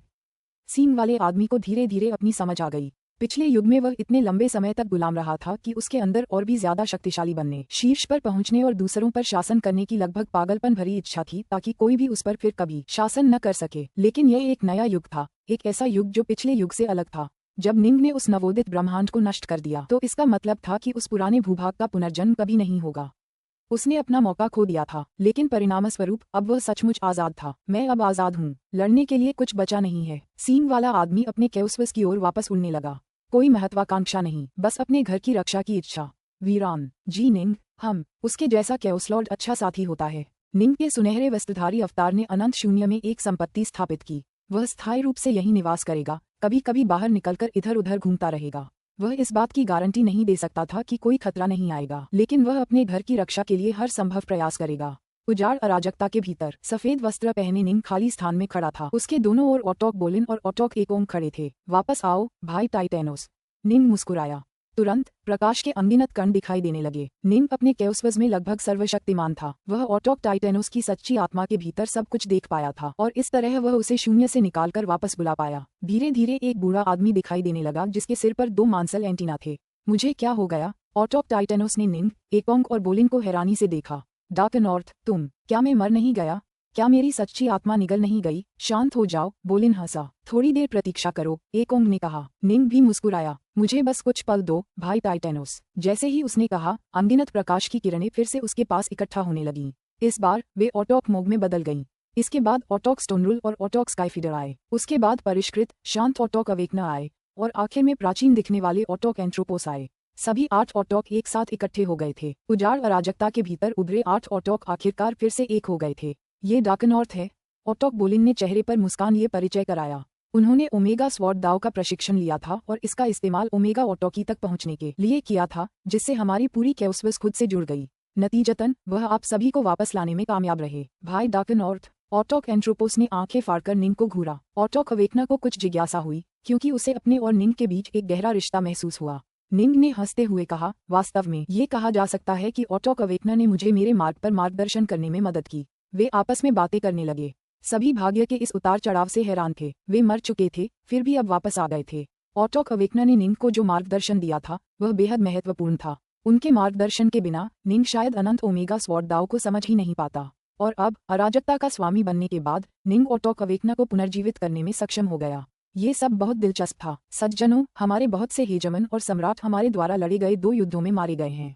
उन्होंने हमारी पूरी अराजकता की दुनिया के लिए मरते दम तक लड़ाई लड़ी। मुझे उन सबको भी वापस लाना होगा। निंग हंसा। धमाका, पूरा कैउसवस कांप उठा। मुझे अभी क्या हुआ? क्या मैं मर नहीं गया? मैं कहाँ हूँ? पूरे कैउसवस में हेजमोन और सम्राट पुनर्जीवित होने लगे। सभी स्तब्ध थे। उनकी अंतिम स्मृतियां उनकी मृत्यु से पहले के क्षणों की थीं। निंग ने इस पूरे कैओसवस का अतीत देखा था और हर हेजेमोन और सम्राट को जानता था। उसने युद्ध में मारे गए सभी लोगों को पुनर्जीवित किया, जिनमें वे भी शामिल थे जिन्हें वह पहचानता था, जैसे कि उसका अपना शिष्य ग्रीन बैम्बू यान क्यूडिंग। उसने अपने कुछ दोस्तों को भी पुनर्जीवित किया, जिनसे वह अपने दांवमज में असफल होने के बाद कैओसवस में भटकते हुए मिला था। कई शक्तिशाली विशेषज्ञों को वापस लाया गया था। डार्क नॉर्थ, क्या इतने बड़े पैमाने पर पुनरुत्थान इस कैओसवस के लिए बुरा होगा? ऑटोक टाइटनोस ने पूछा। चिंता मत करो, निंग हंसा। पुनर्जीवित होने के बाद भी वे कैओसवस का हिस्सा बने रहते हैं। पुनरुद्धार प्रक्रिया के कारण स्थायी रूप से नष्ट हुई ऊर्जा की वास्तविक मात्रा काफी कम है। उदाहरण के लिए, आप 6 लोगों को पुनर्जीवित करने में लगभग उतनी ही ऊर्जा खर्च हुई जितनी एक ऑटोक में होती है। इन सभी हेगेमॉन और सम्राटों को पुनर्जीवित करने में ज्यादा खर्च नहीं आया। मैं इसे आसानी से संभाल सकता हूँ। ये वास्तव में बहुत कम मायने रखता था। सिर्फ एयर की मृत्यु ने ही उनके कैओसवस को 100 से ज्यादा ऑटोक्स के बराबर शक्ति प्रदान कर दी थी। 8 ऑटोक्स से बातचीत करने के बाद निंग वहां से चला गया और तीनों लोगों में वापस चला गया। तीनों लोगों के प्रति निंग की भावनाएं सबसे गहरी थीं। नुवा, सुभूति, मैत्रेय, कुआफू, क्रेजी जी, सभी को निंग से मानसिक संदेश मिले थे। वे उसके पुराने दोस्त थे और अब सभी उसके साथ खड़े थे। हमारे पास लौट आओ। बस एक विचार के साथ निंग ने पुराने 3 लोगों को वापस ला दिया। प्रकाश के अनगिनत कण इकट्ठा होने लगे, जिसके परिणामस्वरूप उनके भीतर अनगिनत आकृतियां उभरने लगीं। ये 3 लोगों के अमर और दानव देवता थे जो ओल्ड मैन युआन और सीमलेस गेट के खिलाफ अंतिम युद्ध में मारे गए थे, साथ ही वे भी जो उससे भी पहले मर गए थे। ताओवादी 3 पवित्रताएं, भगवान तथागत बुद्ध जुइमिंग, सुइरेन, शिनोंग, फुक्सी, भगवान एववुड, वरिष्ठ प्रशिक्षु भाई होई, गोंगोंग, ताओवादी 3 लाइव्स। अनगिनत अमर और दुष्ट देवताओं को पुनर्जीवित किया गया। कई मित्रों का पुनर्मिलन हुआ। तथागत, मैत्रेय, आनंद, बौद्ध संघ के ये पुराने मित्र सभी एकत्रित हुए। ताओवादी मार्ग के बारे में क्या? 3 पवित्रताएं, ताओ पिता केयरफ्री, लू डोंगबिन और अन्य सभी भी एकत्रित हुए, और जो लोग अंत्युद्ध में बच गए थे उन्होंने बाद में जो कुछ हुआ था उसका वर्णन किया। बहुत सारे लोग, बहुत सारी कहानियां, उन सभी को वापस जिंदा कर दिया गया था। जूनियर प्रशिक्षु भाई होई चांग एक का हाथ पकड़कर निंग के सामने खड़ी हो गई। शुक्रिया। हाँ, बड़े प्रशिक्षु भाई, मेरी भाभी के साथ कुछ देर बातें करो, मुझ पर समय बर्बाद मत करो। निंग हंसा। गुरु। निंग दाओवादी 3 लाइव्स के पास गया, जो थोड़ा हिचकिचा रहा था। हालांकि उसके बगल में खड़े बड़े पीले भालू ने उत्साह से सिर हिलाया। दाओवादी 3 लाइव्स आमतौर पर बहुत सीधा और वीर व्यक्ति था, लेकिन जब उसने सुभूति और उसके अन्य पुराने दोस्तों से बात की तो उसे तुरंत पता चल गया कि जी निंग कितनी अद्भुत थी। जी निंग पूरी तरह से सर्वशक्तिमान थी, जीवन और मृत्यु को नियंत्रित करने में सक्षम, और भूत, वर्तमान और भविष्य को एक साथ जोड़ने में सक्षम। और जी निंग उसका शिष्य था। हालांकि वह नामात्र का निंग का गुरु था, लेकिन यह वास्तव में उनकी पहली मुलाकात थी। नमस्ते डार्क नॉर्थ, दाओवादी 3 लाइव्स ने थोड़ा हिचकिचाते हुए कहा। यह उनकी पहली मुलाकात थी और दोनों के बीच वैसा रिश्ता नहीं था जैसा एक गुरु और शिष्य के बीच होना चाहिए। ये कुछ ऐसा था जिसमें समय लगा। निंग ने जबरदस्ती करने की कोशिश नहीं की। वह मुड़ा और दूर तक देखने लगा। तीनों लोगों के सभी अमर और दुष्ट देवता पुनर्जीवित हो गए थे। अब वे सब फिर से एक हो गए थे और एक दूसरे के साथ अपनी कहानियां साझा कर रहे थे। हालात शांत होने में सालों लग गए। निंग तुरंत पीछे हट गया और बिना कोई निशान छोड़े गायब हो गया। निंग स्टिलवाटर प्रांत के ब्लैक व्हाइट कॉलेज में वापस आ गया, जो 3 लोगों के ग्रैंड जिया मेजर वर्ल्ड में स्थित था। चूंकि निंग ने अपनी इच्छा शक्ति से पूरे 3 लोगों का पुनर्निर्माण किया था, इसलिए ग्रैंड जिया अब जीवनहीन था। वरिष्ठ प्रशिक्षु बहन निंग श्वेत श्याम महाविद्यालय के दाओ वाद विवाद महल की ओर चल पड़ा। वह उसे अंतिम स्थान पर छोड़ गया था। वह स्वयं पुनर्जीवित होने वाली थी। मेरे पास वापस आओ, वरिष्ठ प्रशिक्षु बहन। प्रकाश के अनगिनत कण प्रकट होने लगे। वे अविश्वसनीय रूप से सुंदर और मनोहर लग रहे थे, और वे एकत्रित होकर युवा काले वस्त्रधारी यूवेई का रूप धारण कर गए। जैसे जैसे और अधिक सच्ची आत्मा के अंश एकत्रित होते गए, यूवेई की आंखों में जीवन प्रकट हुआ। उसने निंग को घूरा, जिसने अपनी वरिष्ठ प्रशिक्षु बहन यूवेई की आंखों में देखा। सफेद वस्त्रधारी निंग और काले वस्त्रधारी यूवेई बस एक दूसरे को चुपचाप देखते रहे। जैसे ही उसकी सच्ची आत्मा का आखिरी टुकड़ा लौटा, यूवेई को अपनी सारी यादें वापस मिल गईं और वह सच्चे जीवन की आभा बिखेरने लगी। कनिष्ठ प्रशिक्षु भाई यूवेई को यकीन नहीं हो रहा था। उसकी अंतिम यादें युद्धग्रस्त त्रिलोक और देवराज के हाथों उसकी मृत्यु की थीं। वरिष्ठ प्रशिक्षु बहन निंग आगे बढ़ा और अपनी पत्नी को धीरे से अपनी बाहों में भर लिया। उसने बस उसे थामे रखा, उसके बालों में सांस ली और उसकी मीठी खुशबू को सूंघा। ये खुशबू एक धूल भरी याद बन गई थी जो कई सालों से दबी पड़ी थी। निंग को इससे नशा सा हो गया। उसने इतने लंबे समय तक प्रशिक्षण लिया था, संघर्ष किया था और खून बहाया था, लेकिन ये सब सार्थक था। यह एक पल अनंत काल से भी बढ़कर था। यूवेई ने निंग को गले लगा लिया। वह अभी भी कुछ उलझन में थी। उसकी यादें त्रिलोक युद्ध में हुई उसकी मृत्यु से लेकर आज तक कूद गई थीं। उसे नहीं पता था कि निंग ने क्या अनुभव किया था, लेकिन वह जानती थी कि उसे वापस जिंदा करने के लिए निंग ने न जाने कितने त्याग किए होंगे। आखिरकार निंग ने यूवेई को छोड़ दिया, लेकिन वह उसका हाथ पकड़े रहा। उसने आसपास की जगह की ओर इशारा किया। वरिष्ठ प्रशिक्षु बहन, याद है? बिल्कुल, ये दाओ डिबेट पैलेस है। यहाँ हमारी एक छोटी सी प्रतियोगिता हुई थी और तुम हार गए, यू वेई ने चिढ़ाते हुए कहा। अचानक वह खुद को रोक नहीं पाई और पूछ बैठी, जूनियर प्रशिक्षु भाई, क्या तुम मुझे बता सकते हो कि क्या हुआ है? चलो बैठकर इस पर बात करते हैं। निंग ने यू वेई को दाओ डिबेट पैलेस के सामने एक मंच पर बिठाया और फिर समझाना शुरू किया। उस युद्ध के दौरान तुम गॉड किंग द्वारा मारे गए थे। निंग बहुत देर तक बोलता रहा। उसने तीनों लोगों के युद्ध की समाप्ति, बैडलैंड्स क्षेत्र की अपनी यात्रा, हेगेमॉन ब्राइटशो द्वारा अपने अपहरण और यहाँ तक कि उस दूसरी दुनिया में अपने साहसिक कारनामे के बारे में भी बताया। उसने बताया कि कैसे उसने ओमेगा स्वॉर्ड दाव को समझा और फिर उसका इस्तेमाल करके फर्स्ट सटेप, सेकंड सटेप का दाव लॉर्ड बना। उन्होंने टेरस टाजिया में अपने साहसिक कारनामों के बारे में बताया कि कैसे उन्होंने वेव शिफ्ट दायरे में एक वोइडजी जेडसील को प्राप्त करने के लिए लड़ाई लड़ी, पवित्र शहरों के आर्कन्स के खिलाफ अपनी लड़ाई के बारे में बताया और यहाँ तक कि उन्होंने फ्लेमिंग गॉड को प्राप्त किया और फिर ऑटोक टाइटनोस से उसे वापस जीवित करने की भीख मांगी। जब मैं उस कोशिश में नाकाम रहा तो मेरा दिल टूट गया। निंग ने आगे एक जगह की ओर इशारा किया। मैं पूरी तरह नशे में धुत हो गया था। वहीं मैं बर्फ पर सो गया। बस एक विचार के साथ निंग ने उनके चारों ओर बर्फ गिरा दी। निंग और यू वेई उस खूबसूरत बर्फ के नज़ारे को निहार रहे थे, जबकि निंग मुस्कुराते हुए बोली, यह वाकई बहुत अजीब है। मेरा दिल टूट गया था, इसीलिए बर्फ गिरी, लेकिन अब जब मैं बर्फ देखती हूँ तो मुझे बहुत खुशी होती है। यू वेई कुछ नहीं बोली। उसने बस निंग का हाथ कसकर पकड़ रखा था। जब से निंग ने अपनी कहानी शुरू की थी, तब से उसे भी दिल का दर्द महसूस हो रहा था। निंग अपनी कहानी सुनाता रहा। बाद में मैंने दावमच की कोशिश की। दुर्भाग्य से मैं असफल रहा। उसने नुवा की अपनी खोज, 5 ऑटोक्स से अपनी मुलाकात और पैरागॉन ऑफ पिल्स को बचाने के लिए सिथिलैंड्स में जाने के बारे में बताया। उसने बताया कि कैसे उसने उस छिपी हुई दुनिया में 5 ट्रचियन चैप्टर खोजे थे और अंततः वर्ल्ड एवरलास्टिंग तकनीक को पूरा करने में कामयाब रहा, जिससे उसे एक अविनाशी सच्ची आत्मा मिली। उसने उसे बताया कि कैसे वह एक ओमेगा सम्राट बना और सिथे द्वारा छेड़े गए युद्ध के बारे में भी। हम वो आखिरी लड़ाई जीत गए। मैंने अपनी राह पर आखिरी कदम बढ़ाया। निंग मुस्कुराया और यू वेई की तरफ देखा। हम जीत गए और इसलिए जो कुछ भी मैं चाहता था वो सब सच हो गया। मेरे सारे पुराने दोस्त जिंदा हो गए और हाँ, तुम भी। यू वेई ने निंग की तरफ देखा। वह सचमुच कल्पना भी नहीं कर पा रही थी कि त्रिलोक में उसकी मृत्यु के बाद से निंग ने इतनी सारी चीजें कैसे झेली होंगी। उसके लिए तो बस पलक झपकते ही सब कुछ हो गया था। उसे निंग ने जो कुछ भी सहा था उससे वह बहुत दुखी थी। देखो, निंग ने आगे की ओर इशारा किया। दाओ डिबेट पैलेस के सामने गिरी हुई बर्फ से अचानक एक बेर का फूल उभरा, जो खिलते हुए अपनी मीठी खुशबू बिखेर रहा था। पृथ्वी पर मेरे पिछले जन्म में मेरी मातृभूमि में एक कहावत थी, हड्डियां कंपा देने वाली ठंड सहने के बाद ही तुम्हें बेर के फूलों की खुशबू का एहसास होगा। निंग जोर से हंसा। मैंने हड्डियां कंपा देने वाली ठंड झेल ली है, अब मैं आखिरकार बेर के फूलों की खुशबू सूंघ सकता हूँ।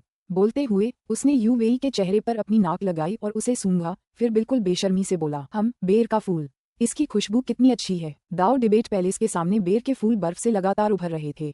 निंग और यू वेई मंच पर ही बैठे रहे। उनके पास एक दूसरे से साझा करने के लिए ढेरों कहानियां थीं, जिनमें उनकी बेटी की कहानियां भी शामिल थीं। निंग के पास उसे बताने के लिए बहुत सी बातें थीं और यू वेई उन सभी को सुनना चाहता था। 3 लोग। इस दिन यहाँ एक भव्य भोज का आयोजन किया जा रहा था, जैसा पहले कभी नहीं हुआ था। अराजकता के स्वामी जी निंग, जिन्हें ऑटोक डार्कनॉर्थ के नाम से भी जाना जाता है, स्वयं इस भोज का आयोजन कर रहे थे। युद्ध में लड़ने वाले 8 ऑटोक और अनगिनत हेगेमॉन और सम्राटों को निंग ने इस भोज में भाग लेने के लिए यहाँ टेलीपोर्ट किया था। युद्ध जीतने के बाद यह उनके लिए एक विजय भोज भी था। निंग सबसे ऊंचे स्थान पर बैठा था, जबकि उसकी पत्नी यू वेई उसके बगल में बैठी थी। उनके दोनों ओर 8 शासक बैठे थे। उनके नीचे कोई और पद विभाजन नहीं था। ये तो हेगेमॉन्स और सम्राटों का एक समुद्र था। सुभूति, नुवा, ब्राइट मून और तीनों लोगों के अन्य नेताओं का अपना एक अलग वर्ग था। कई प्रमुख शक्तियों ने इस भोज का उपयोग एक दूसरे के साथ दाव पर चर्चा करने के लिए किया और खूब मौज मस्ती और आनंद मनाया गया। कई साधक एक दूसरे के बीच खुशी फैलाने के लिए चित्रकारों, संगीतकारों और अन्य प्रतिभाशाली मनोरंजनकर्ताओं को लेकर आए थे। मैंने कभी नहीं सोचा था कि ये दिन आएगा, बुद्ध क्षितिगर्भ ने मुस्कुराते हुए कहा, और मैंने कभी सोचा भी नहीं था कि मेरा ऑटोक डार्कनॉर्थ जैसा शिष्य होगा। मैंने तो उसे कभी सिखाया ही नहीं। दाववादी थरीलाइव्स शराब पीते हुए खुशी से दहाड़ा। ठीक है, अब आप बस खुलकर दिखावा कर रहे हैं, क्रिम्सन ब्राइट ने टिप्पणी की। तो क्या हुआ अगर मैं हूँ? दाववादी थरीलाइव्स ने उस पर व्यंग्यात्मक दृष्टि डाली। होई और चांग ई साथ बैठे थे।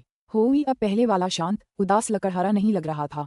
उसकी हिम्मत और साहस एक बार फिर जाग उठा था। दूसरी ओर एंजियो बैम्बू, यांग क्यूडिंग और हेगेमॉन डॉन्टलियर थे, जो फिर से एक साथ थे। पहली जोड़ी 3 लोगों के गठबंधन की थी, जबकि दूसरी जोड़ी में निंग का निजी शिष्य शामिल था। वे सब एक दूसरे के पास बैठे थे और दोनों ने एक दूसरे को देखकर मुस्कुराकर सिर हिलाया। तो तुम ब्राइट शो हो? मैंने सुना है कि तुमने बहुत पहले ऑटोक डार्कनॉर्थ का अपहरण किया था। अब तक हेगेमॉन ब्राइट शो एक प्रसिद्ध व्यक्ति बन चुका था। कई हेगेमॉन और सम्राट उससे दोस्ती करना चाहते थे। वह हंसते हुए बोला, हाँ, कहना पड़ेगा, मैं भाग्यशाली था।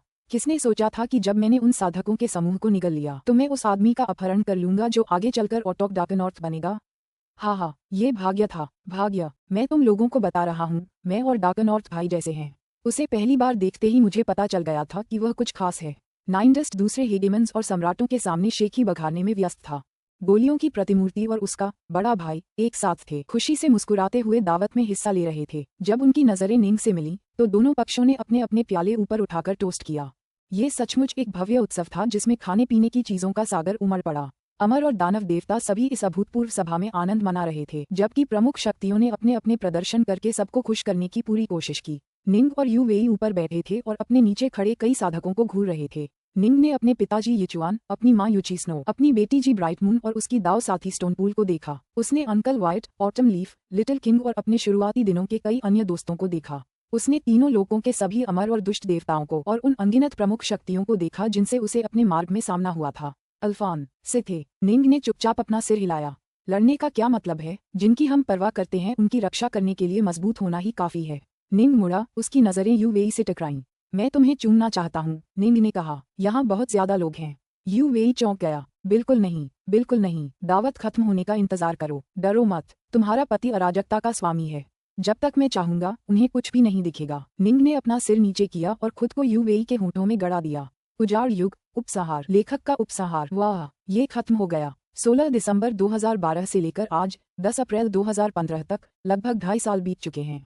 उजाड़ युग में हमारी यात्रा आखिरकार खत्म हो गई है। इस विशाल उजाड़ युग की शुरुआत हमारे जी निंग के पाताल लोक से होते हुए अपने अगले पुनर्जन्म में ठोकरें खाते हुए हुई थी, और अब हम आखिरकार इस कहानी पर विराम लगा सकते हैं। ये टोमेटोज द्वारा लिखा गया 7वां उपन्यास है। इससे पहले legend of the astral peaks, inch of radiance, stellar transformations, coiling dragon, the 9 cauldrons, swallowed star आ चुके हैं।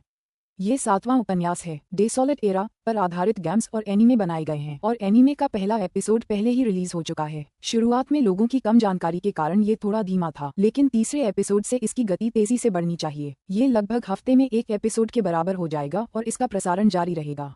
एक टीवी सीरीज की शूटिंग भी जल्द ही शुरू होने वाली है और यह सैटेलाइट टेलीविजन पर प्रसारित होगी। हम एक फिल्म की भी तैयारी कर रहे हैं, लेकिन डेसोलेट एरा के लिए काफी निवेश की जरूरत होगी, इसलिए इसमें काफी समय लगेगा। वाह, 2.5 साल। हाँ, 2.5 साल बहुत लंबा समय होता है। मेरा बेटा पैदा हुआ और अब वो सचमुच कविताएं सुना सकता है। मैं तो बोल ही नहीं पा रही हूँ इस उपन्यास के बारे में, जिसे लिखने में मुझे 2.5 साल लगे। शुरुआत में तो सब कुछ बहुत सहज और आसान था। मैं जोश से भरा हुआ था और ऊर्जा से भरपूर था, और अक्षर यूं ही बहते रहे। हालांकि उपन्यास के मध्य अंतिम भाग में मैं बहुत थक गया था, खासकर जब मैंने 20 लाख अक्षर पार कर लिए थे। मुझे ऐसा लग रहा था जैसे मैं कोई मैराथन धावक हूँ जो अपनी सीमा पार कर चुका है और टूटने के कगार पर है। मैं हर रात बहुत देर रात तक काम करता था, आधी रात तक जागता रहता था और यह सोचने में लगा रहता था कि क्या लिखूं। कभी कभी तो मैं नहाने की भी जहमत नहीं उठाता था। मैं एक पागल आदमी की तरह था। पिछले साल के उत्तरार्ध में मैं सबसे ज्यादा थका हुआ था। दबाव बहुत ज्यादा था और रोजाना 2 अध्याय लिखने की जरूरत के कारण कहानी अधूरी रह गई। मैंने खुद को सोचने और नए अध्याय लिखने के लिए मजबूर किया और मैं लगभग पागल हो गया था। पिछले साल कई बार देर रात को मुझे लगा कि मेरी धड़कनें इतनी तेज हो गई हैं कि मुझे लगा कि मैं किसी भी पल मर जाऊंगा। मैं किसी तरह खुद को जनवरी तक टिकने के लिए मजबूर कर पाया। फिर मैंने दांत पीसते हुए कहा, चलो छोड़ो, और धीरे धीरे रोज एक अध्याय लिखने लगा। इससे मेरे लिए चीजें बहुत आसान हो गईं। मेरी मानसिक ऊर्जा तेजी से ठीक होने लगी और मुझे ऐसा लग रहा है जैसे मेरी शारीरिक स्थिति में 50% सुधार हुआ है। हाँ, मैंने डिसॉलिड एरा में अपना खून, पसीना और आंसू बहाए हैं। ऐसा लगता है जैसे यह मेरे जीवन का ही एक हिस्सा है। अब जब मैंने इसे लिख लिया है तो मैं सुकून महसूस कर रहा हूँ। आखिरकार मैं एक लंबा ब्रेक ले सकता हूँ, लेकिन साथ ही इससे अलग होने में थोड़ी हिचकिचाहट भी महसूस कर रहा हूँ। मेरी भावनाएं काफी जटिल हैं। खैर, उजाड़ युग खत्म हो गया। ये किताब पूरी हो गई है और इसका अंतिम भाग लिखते हुए मेरे चेहरे पर मुस्कान थी। हाँ, आगे क्या है? एक नई किताब। बिल्कुल नई किताब, एक अजीब और रहस्यमयी महाद्वीप पर आधारित होगी। ये बिल्कुल अलग तरह की किताब होगी, ऐसी किताब जो मैंने पहले कभी नहीं लिखी। दरअसल इसमें जो साधना प्रणाली है वह मेरे द्वारा अब तक लिखी गई किसी भी अन्य किताब से अलग होगी। हाँ, आखिरकार मैं लगभग 10 सालों से उपन्यास लिख रहा हूँ।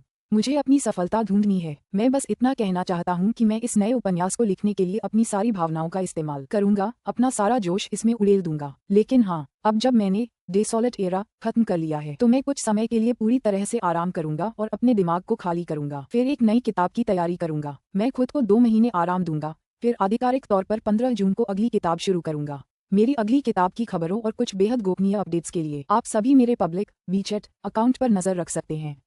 मैं उस पर खबरों से अपडेट रहूंगा। आपको बस वो चीसी होंगशी या फैंकिए 34 सर्च करना है और आप मुझे जोड़ पाएंगे।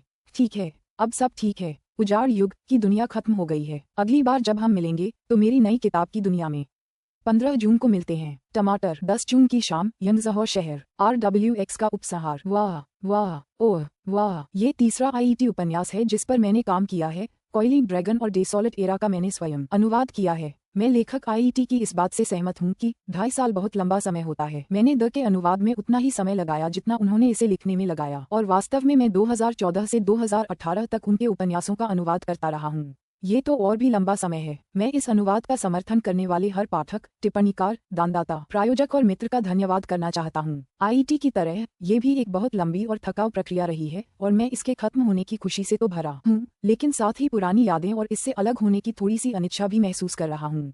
हालांकि कोई भी पार्टी हमेशा के लिए नहीं चलती। टियान सियामी बूसंदेयासी। मैंने बीमारी और स्वास्थ्य मैं आज ही सुबह तेज बुखार के कारण अस्पताल में था। ब्रेकअप और मेकअप के दौर में और इतने लंबे समय में होने वाली अन्य सभी चीजों में अनुवाद किया है। अब जी निन की कहानी आखिरकार खत्म हो गई है, जैसा कि IET ने अपने अप्रैल 2015 के उपसंहार में लिखा है। द का एक लाइव एक्शन रूपांतरण भी जल्द ही सैद्धांतिक रूप से अगले महीने या उसके आसपास आने वाला है और हम इसकी भी घोषणा जरूर करेंगे। हम पहले IET का एक छोटा वीडियो भी बनाने वाले थे, लेकिन वह इसे अपने शेड्यूल में शामिल नहीं कर पाए।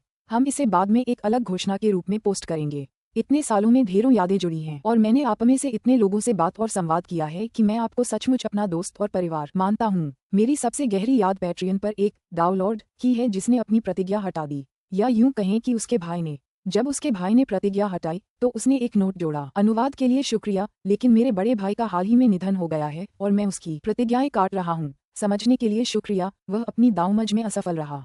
मैं लगभग वहीं टूट गया। मुझे उम्मीद है कि आप सभी और आपके प्रियजन उतने ही स्वस्थ और हृष्ट-पुष्ट होंगे जितने आप तब थे जब आपने डेसोलेट एरा शुरू किया था, और आप भविष्य में भी कई सालों तक ऐसे ही रहेंगे। तो अब मैं क्या करूंगा?